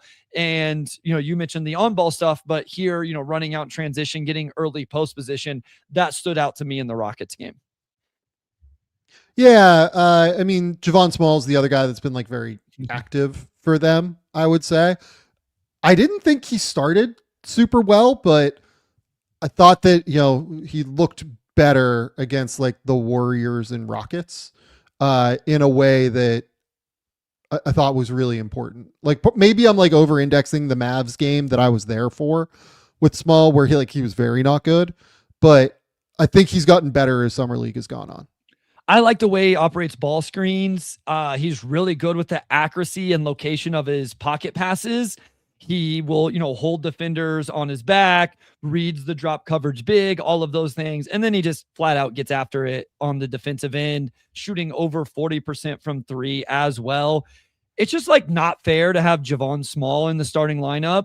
And then you bring in Jemai Meshack whenever Small goes out and he's or playing those two guys together. Like that level of defense on the perimeter in Summer League is ridiculous, especially when you consider the size that they start, where Cedric Coward's the 2 and Cam Boozer's the 3, and then you have Omax Basically. and Taylor. Yeah, I mean, it just I am excited to watch this game tonight. Mostly because all of these Grizzlies players are playing. I love that the Grizzlies just decided, hey, let's go win Summer League. We're going for it. Let's just do it. Yeah. The crazy thing is they played in Salt Lake, and a lot of these guys, I think, played a couple games there as well. So if I'm not mistaken, Sam, this is going to be Cam Boozer's 8th Summer League game. Yeah. That's why I was looking at Javon Small's numbers. I mean, even Coward, how many did he play in Salt Lake? Is this going to be 8? No, this will be Coward's 8th Summer League game. Yes. Yeah. Just flat out went after it. So that's going to be a fun game tonight. And, obviously watching them against, I'm sure you guys talked a lot about Yaxel the other night. So. Yeah. I mean, like Hendricks, Omax, any strong, I think Omax looks like a little bit more ready than Hendricks. Yeah. I guess is what I would say. Obviously knocking down shots in a way that Hendricks isn't as well. Again, another team that just has a million guys on their books right now. Yeah. And it feels like their offseason is not quite finished yet. They do have an open 2-way spot. So I wonder, is there a chance they try to get rid of one of these guys, cut one of them, and then slot them into a 2-way or something like that? You never know, right? But yeah, it's a fascinating situation as a team that has 19 players under contract right now, 18 guaranteed contracts on their books right now. So again, an offseason that feels incomplete right now. It's just, I know that's not the point of this episode and we can talk more about it later, but the NBA offseason in general still feels like there's obviously even beyond LeBron It's totally James, incomplete. I mean, even when LeBron makes a decision, Jonathan Kuminga is still out there. DeMar DeRozan's going to end up on a roster. And then how many different rosters have we talked about where it's like, I realize teams can have more than 15 players right now, but something has to happen. And on some of these rosters, just waiving a player doesn't seem to make sense. You know what I mean? Like there's players that are too good to just straight up get waived. And so I just Memphis is a prime example of this. You could waive AJ Johnson. I think it's fine. And you can waive Taj Gibson. That still gets you down to 17. D'Angelo Russell gets you down to 16 if you waive him. And then after that, it's like the next guys are Gigi Jackson, Omax Prosper, Chris Murray, Taylor Hendricks, I would say. And I wouldn't want to give up on any of those guys. Yeah, I mean, if I was a team, I wouldn't give up a lot, but I would give up. I would want to bring each one of those players to my roster. To varying degrees and interest and whatever. But any one of those players, I would have some level of interest adding to just a roster in a vacuum.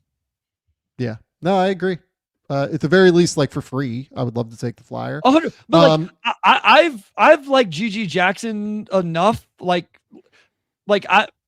I would call Memphis and be like, are you guys is he in the rotation? What are what are your plans? What are you doing there? Yeah. So, and I guarantee they're fielding calls across the board on those guys right now, but also you could look at it as a consolidation trade opportunity too. Sure. So there are just a lot of different things to consider there before you have to make the decision. You can take these guys to the start of the season in October if you want to. You know what I mean?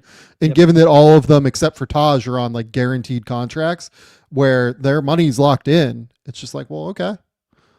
Well, I'm getting this money anyway. It's not like you're holding me back from going and picking up another paycheck somewhere. I'm getting at least $2.5 million already. So even if you cut me, it's an interesting situation. The other guy there is KCP that I should mention too. KCP is on expiring deals, 21 million left. I might want to keep that 21 million of expiring money just for like trade flexibility though. So we shall see. The Lakers are the last team that I was like, okay, we got to talk about them. Right.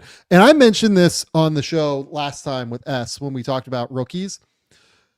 I do just want to shout out this Lakers team. Like, I probably enjoyed watching this Lakers team more than anybody else because I just loved the way that they played like for one another for a summer league roster. A lot of the time, like summer league, it's a lot of guys kind of gunning for themselves, right? It just is what it is. It's the nature of summer league is that these guys are all trying to get deals, right?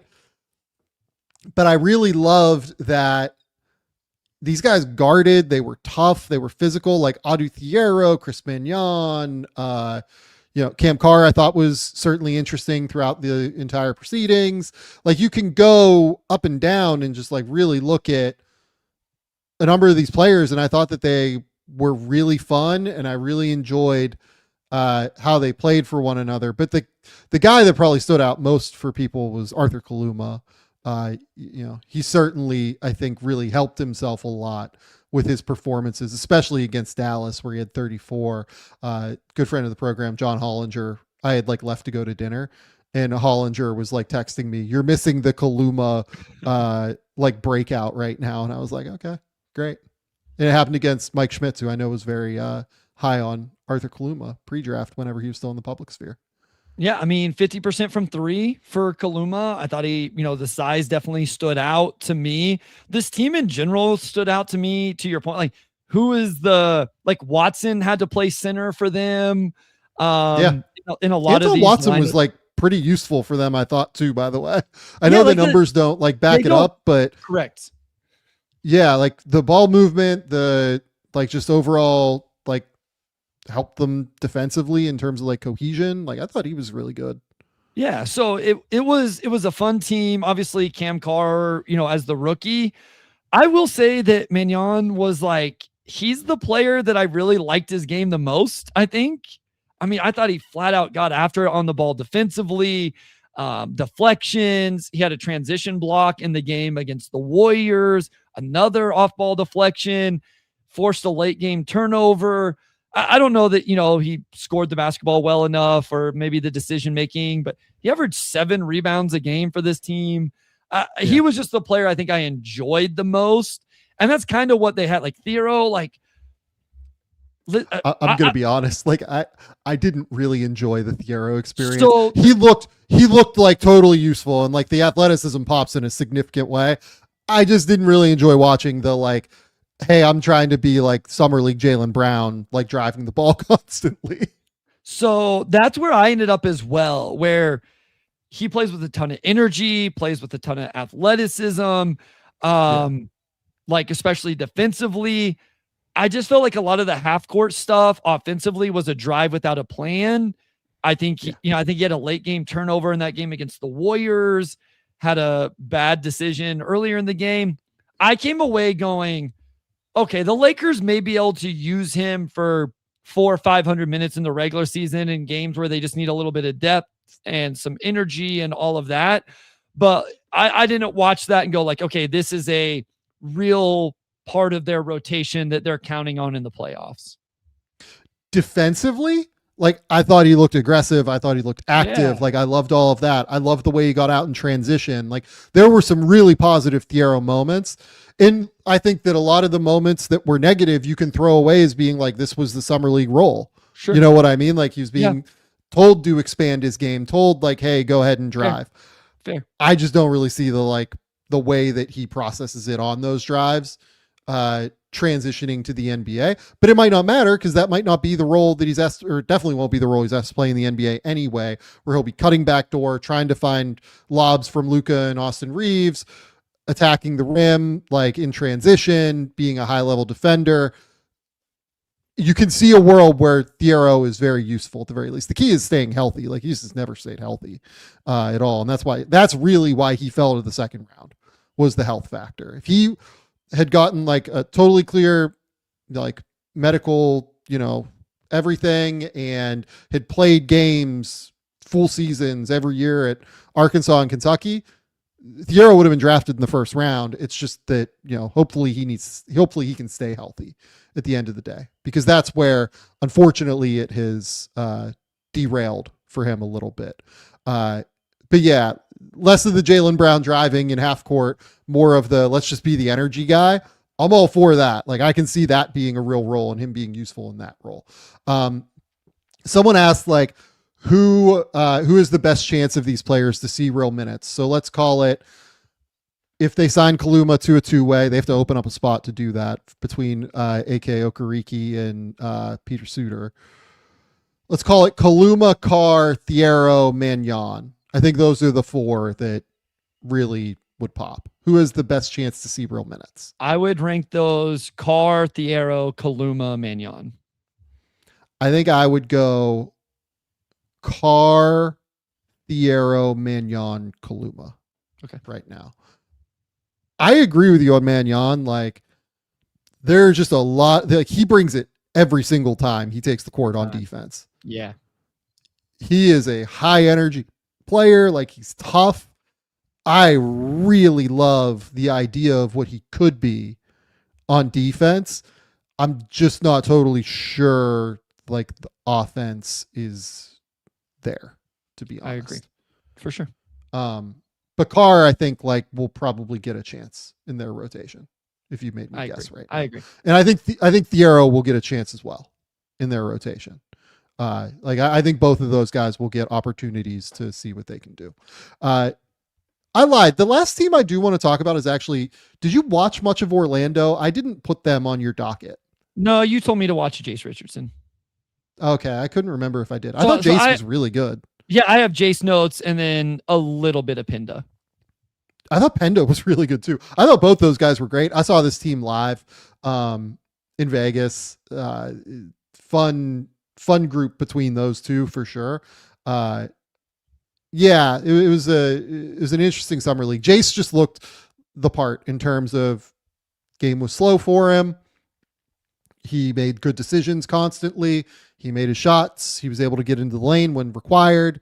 I thought he was effective.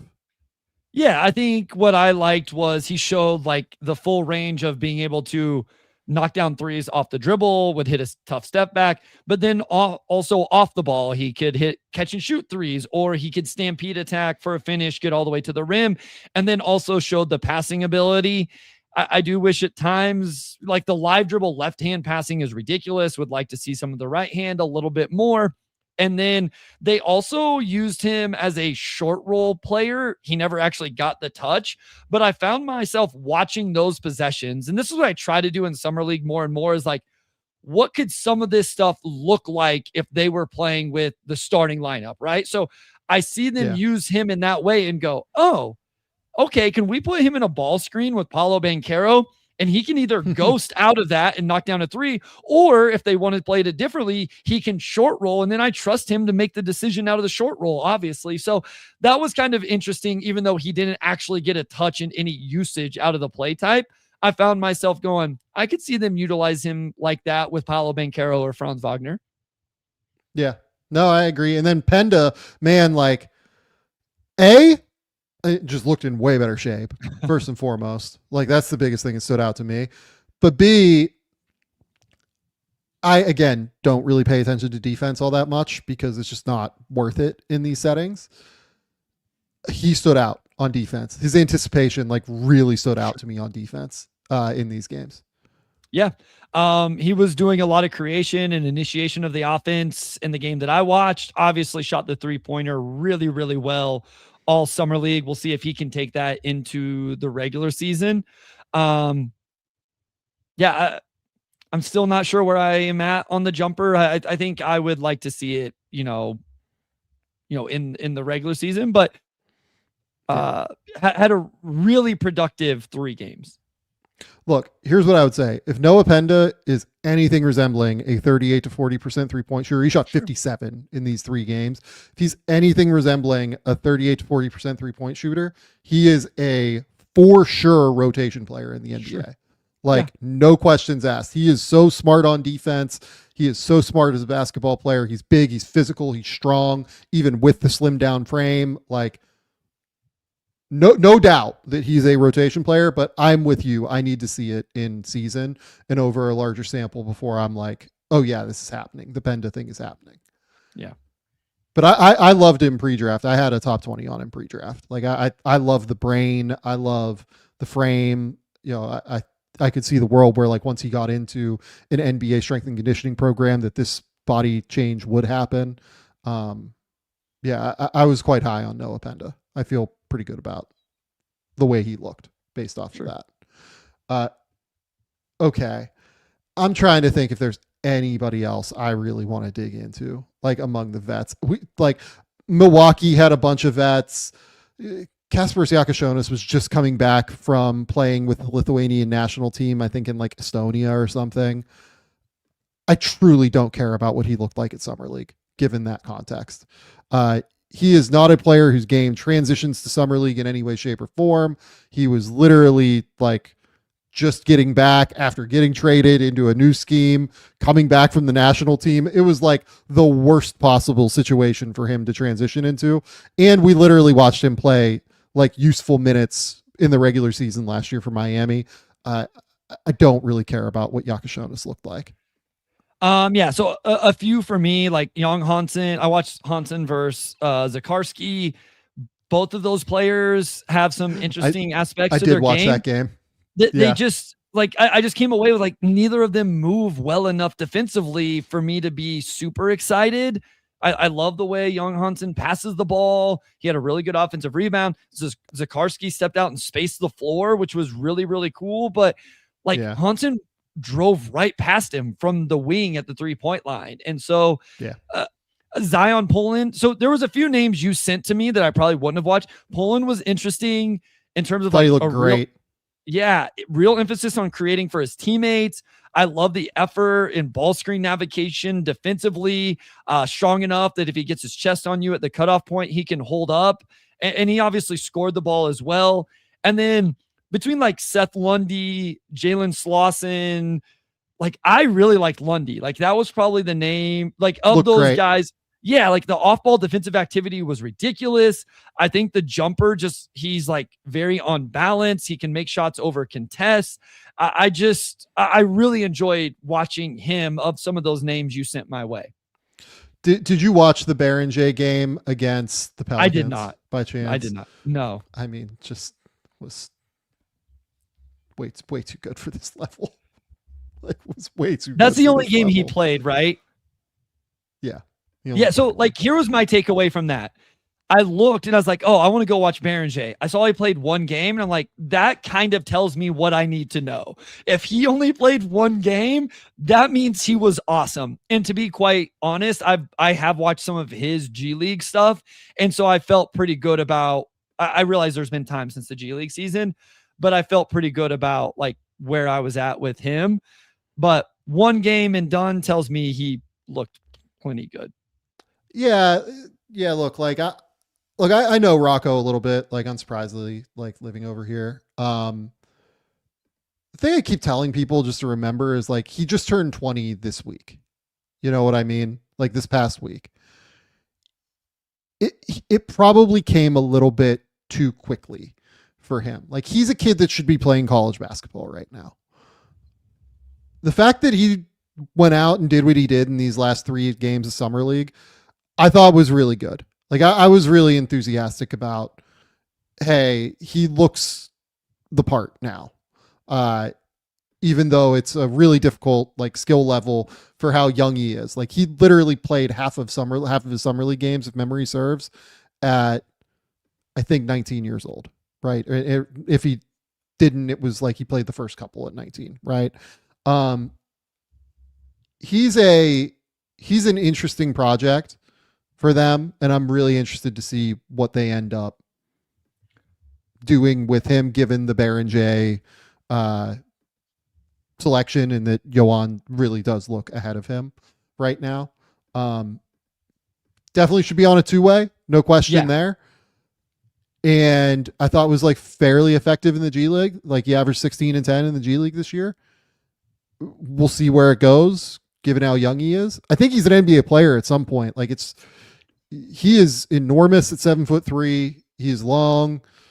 he does have to figure out the defense. Like the positioning on defense is really the key, but I liked enough of what I saw to where I would like he still has some credits in the bank for me as a talent to where I'm intrigued by him still.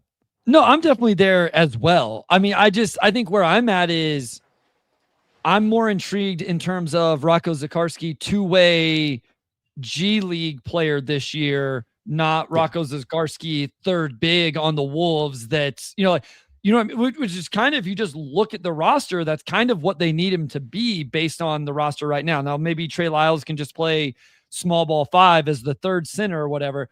Like I'm in on Jan Berenger being the backup big behind Rudy Gobert this year. Like I'm totally in on that. With Zaccharie, it's more of, hey, go play another year in the G League, continue to develop some of this defensive positioning, all of that, some movement ability, and then maybe in 27, 28, now you're in as the third big, and maybe eventually whenever it's time for Rudy to move on or retire or whatever, it's Berenger and Zaccharie take over, as the starter and the backup. So that's all with him. Is I just didn't watch that and go, oh, he's competing with Berenger for the backup center. I know he is. I just think Berenger is definitely going to win that, camp battle if it is or whatever. And that Zaccharie probably needs another year in the G. So he needs another year for sure, I would say. Zion Pullen was awesome. I'm so glad you brought him up. He was a stud. He was so good. Any thoughts on the Pistons before we get out of here? Because I'm sure that people want to hear that from you. I mean, I have an Abuka Corey video breakdown coming up on the Substack tomorrow on Motor City Hoops. You can go watch that. Yeah. I know you guys already talked rookies. Chaz Lanier shot extremely well from the 3-point line. I will have a video breakdown on him probably on Tuesday. I'm not sure he did enough of the other stuff for I'm like, man, he's going to be in the rotation, but it was really fun seeing him knock down threes in all sorts of play types throughout Summer League. And so that was really good. I think he needed that. I think he needed a good Summer League. And maybe he's a guy that can play a few hundred minutes next year whenever guys miss games for whatever reason and continue to give floor spacing. But I didn't watch it, Sam, and go, oh, they can trade Duncan Robinson now because Chaz Lanier is ready. Like that was not a takeaway for me. You know what I mean? So I am still a sneaky, like very sneaky Bryce Williams. Oh, like, no, I am Bryce Williams curious. Yeah, no. I think it was game 2 where both of them just shot extremely well. And then I think the next game, Bryce Williams did not have a good game, at least making shots. But no, he definitely. So obviously Abuka Corey, and then it was Lanier and Bryce Williams. And then like Isaac Jones just looked way too strong. And, I know we talked about this earlier, like he just looked too physical for Summer League. Like he just got to the rim with physicality a lot, which was fine. Like he was very productive. But I think Bryce Williams was probably the third most intriguing player on the Pistons. Onyenso was probably the player I was most excited to see. And it's just not there yet. Like it's going to take a little bit, which is expected, like very much expected. That's not, anything that probably wasn't what most people envisioned for him right now. But yeah. Okay. We're here. What did you think about Okori? It got better as it went, which is good. Like I thought he definitely got better as it went. The last game against the Heat, I did watch that. Obviously looked incredible there. The battle between him and Phylon is the other game I watched. And, again, interesting game. I thought that he consistently got into the paint, consistently got into the teeth of the defense. Final product is going to be like the real question for him in terms of like consistently making the right decision, not in terms of turnovers, but like being able to hit the high level kick out, right? Yeah. Like that's the big one to me. It was a good enough performance. I thought he was probably the best of the small guards. Like if we remove Phylon but like Sturts, Christian Anderson, like those guys, I thought he's probably like outside of the top 10 guys. Like I thought he's probably the best of the small guards. Oh yeah. Okay. Sure. Yeah. Yeah. it was kind of what I thought it was going to be. He struggled to finish at the rim. Like if you look at the numbers, which I have for him because that's what I do, covering Piston stuff as much as I do. So that's a little bit concerning, but small sample. I think my biggest takeaway was like, we just saw nothing off the ball. And so like, that's one thing I've tried to like, it's fine. But the people that try to tell me he's going to come in and play with Cade Cunningham right away, I'm just like, only if you're taking Cade Cunningham off the ball to give the ball to rookie Abuka Okori, which I would not plan on doing. And again, this is fine. They needed more ball handling. They need ball handling off the bench. There was just nothing about this that said, oh yeah, like he was relocating and knocking down catch and shoot threes, even in small samples or anything like that. So he touched the paint about anytime he wanted, and he was very disruptive defensively. And I assume Trajan Langdon in that front office were very excited to see that. It's literally like what happens when he gets into the paint is ultimately my question. Yep. Like, agreed. Is he going to be able to finish? Is he going to be able to score? Is he going to be able to make the right decisions? He will get into the paint at will. I have no doubt there. I mean, Jalen Slauson looked really good. Like I would say like, guy that should 100% like have a real NBA, deal at the very least. Like, he's currently a restricted free agent for the Pacers. Like that's at least a two-way player to me. Agreed. Really good energy, made an impact on the boards, had defensive disruption. Like didn't shoot well from the 3-point line, but as we, talked about earlier, but still averaged over 20 points a game while not shooting well. Got to, from the 3-point line, got to the free throw line. Averaged over 3 blocks per game. And like some of them were like transition chase down blocks and stuff. I like some of his just like rip and go straight line downhill drives, beat Alan Graves actually off the bounce a couple times with those. So yeah, I mean, this was one of the names that you had me make sure I went and watched, and I understood why. Last player that we're going to talk about, Hugo Gonzalez, the player that was not traded for Giannis Antetokounmpo. Looked good to me. Like looked really good, was really effective as a passer. Like they played him on the ball more than I expected. And I liked the passing ability. It really does come down to, is he going to make shots or not? For me. I will say this. So I don't remember which game. How many games did he play? Just 3. So I don't remember which one I watched. Obviously, he didn't shoot the ball very well. One note I did have, like rebounded, the passing, all of that. I felt like he struggled a little bit in that game to like create advantages in isolation, which is fine. Like I don't think Boston is going to ask him to do that, but it did stand out. Here's what's interesting about Summer League, Sam, is I think you watch for different things with different players. I've seen Hugo Gonzalez be an NBA rotation player already, so I wasn't necessarily watching for that. I was watching to see if there was anything else. And so watching him struggle to create those advantages in isolations stood out more than maybe some other stuff would. And again, that's not like, oh, he was bad or that's an issue. It just was what kind of stood out to me because I already knew he could do some of those other things. Yep. No, I agree.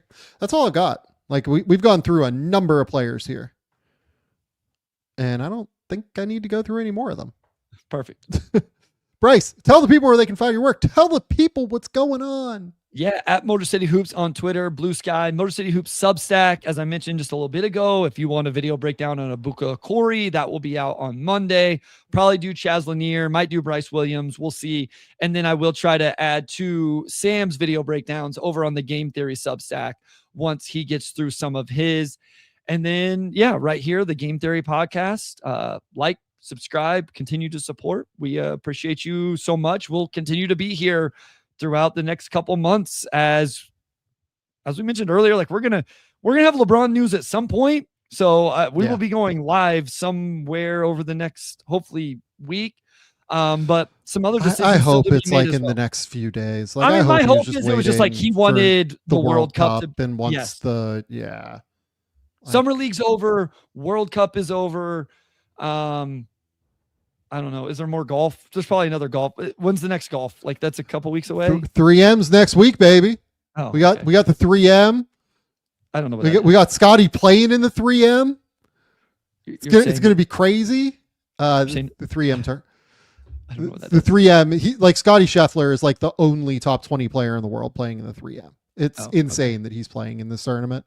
Yeah, and then beyond that, it's like a bunch of guys that are like top 50 players in the world, not necessarily top 30 players in the world. So I'm ready. I'm ready for it. I'm excited. You better believe I'll be watching the 3M this week, much like I watched the British or the Open Championship this week. So I'm ready. Go to The Athletic. Keep me employed over there. I did a breakdown of the Summer League rookies that went up on Friday. Go subscribe to the Substack, game3samv.substack.com. That will be very populated this week and next week for sure. That I can guarantee you. That's all we got. Until next time, we'll talk soon. Bye.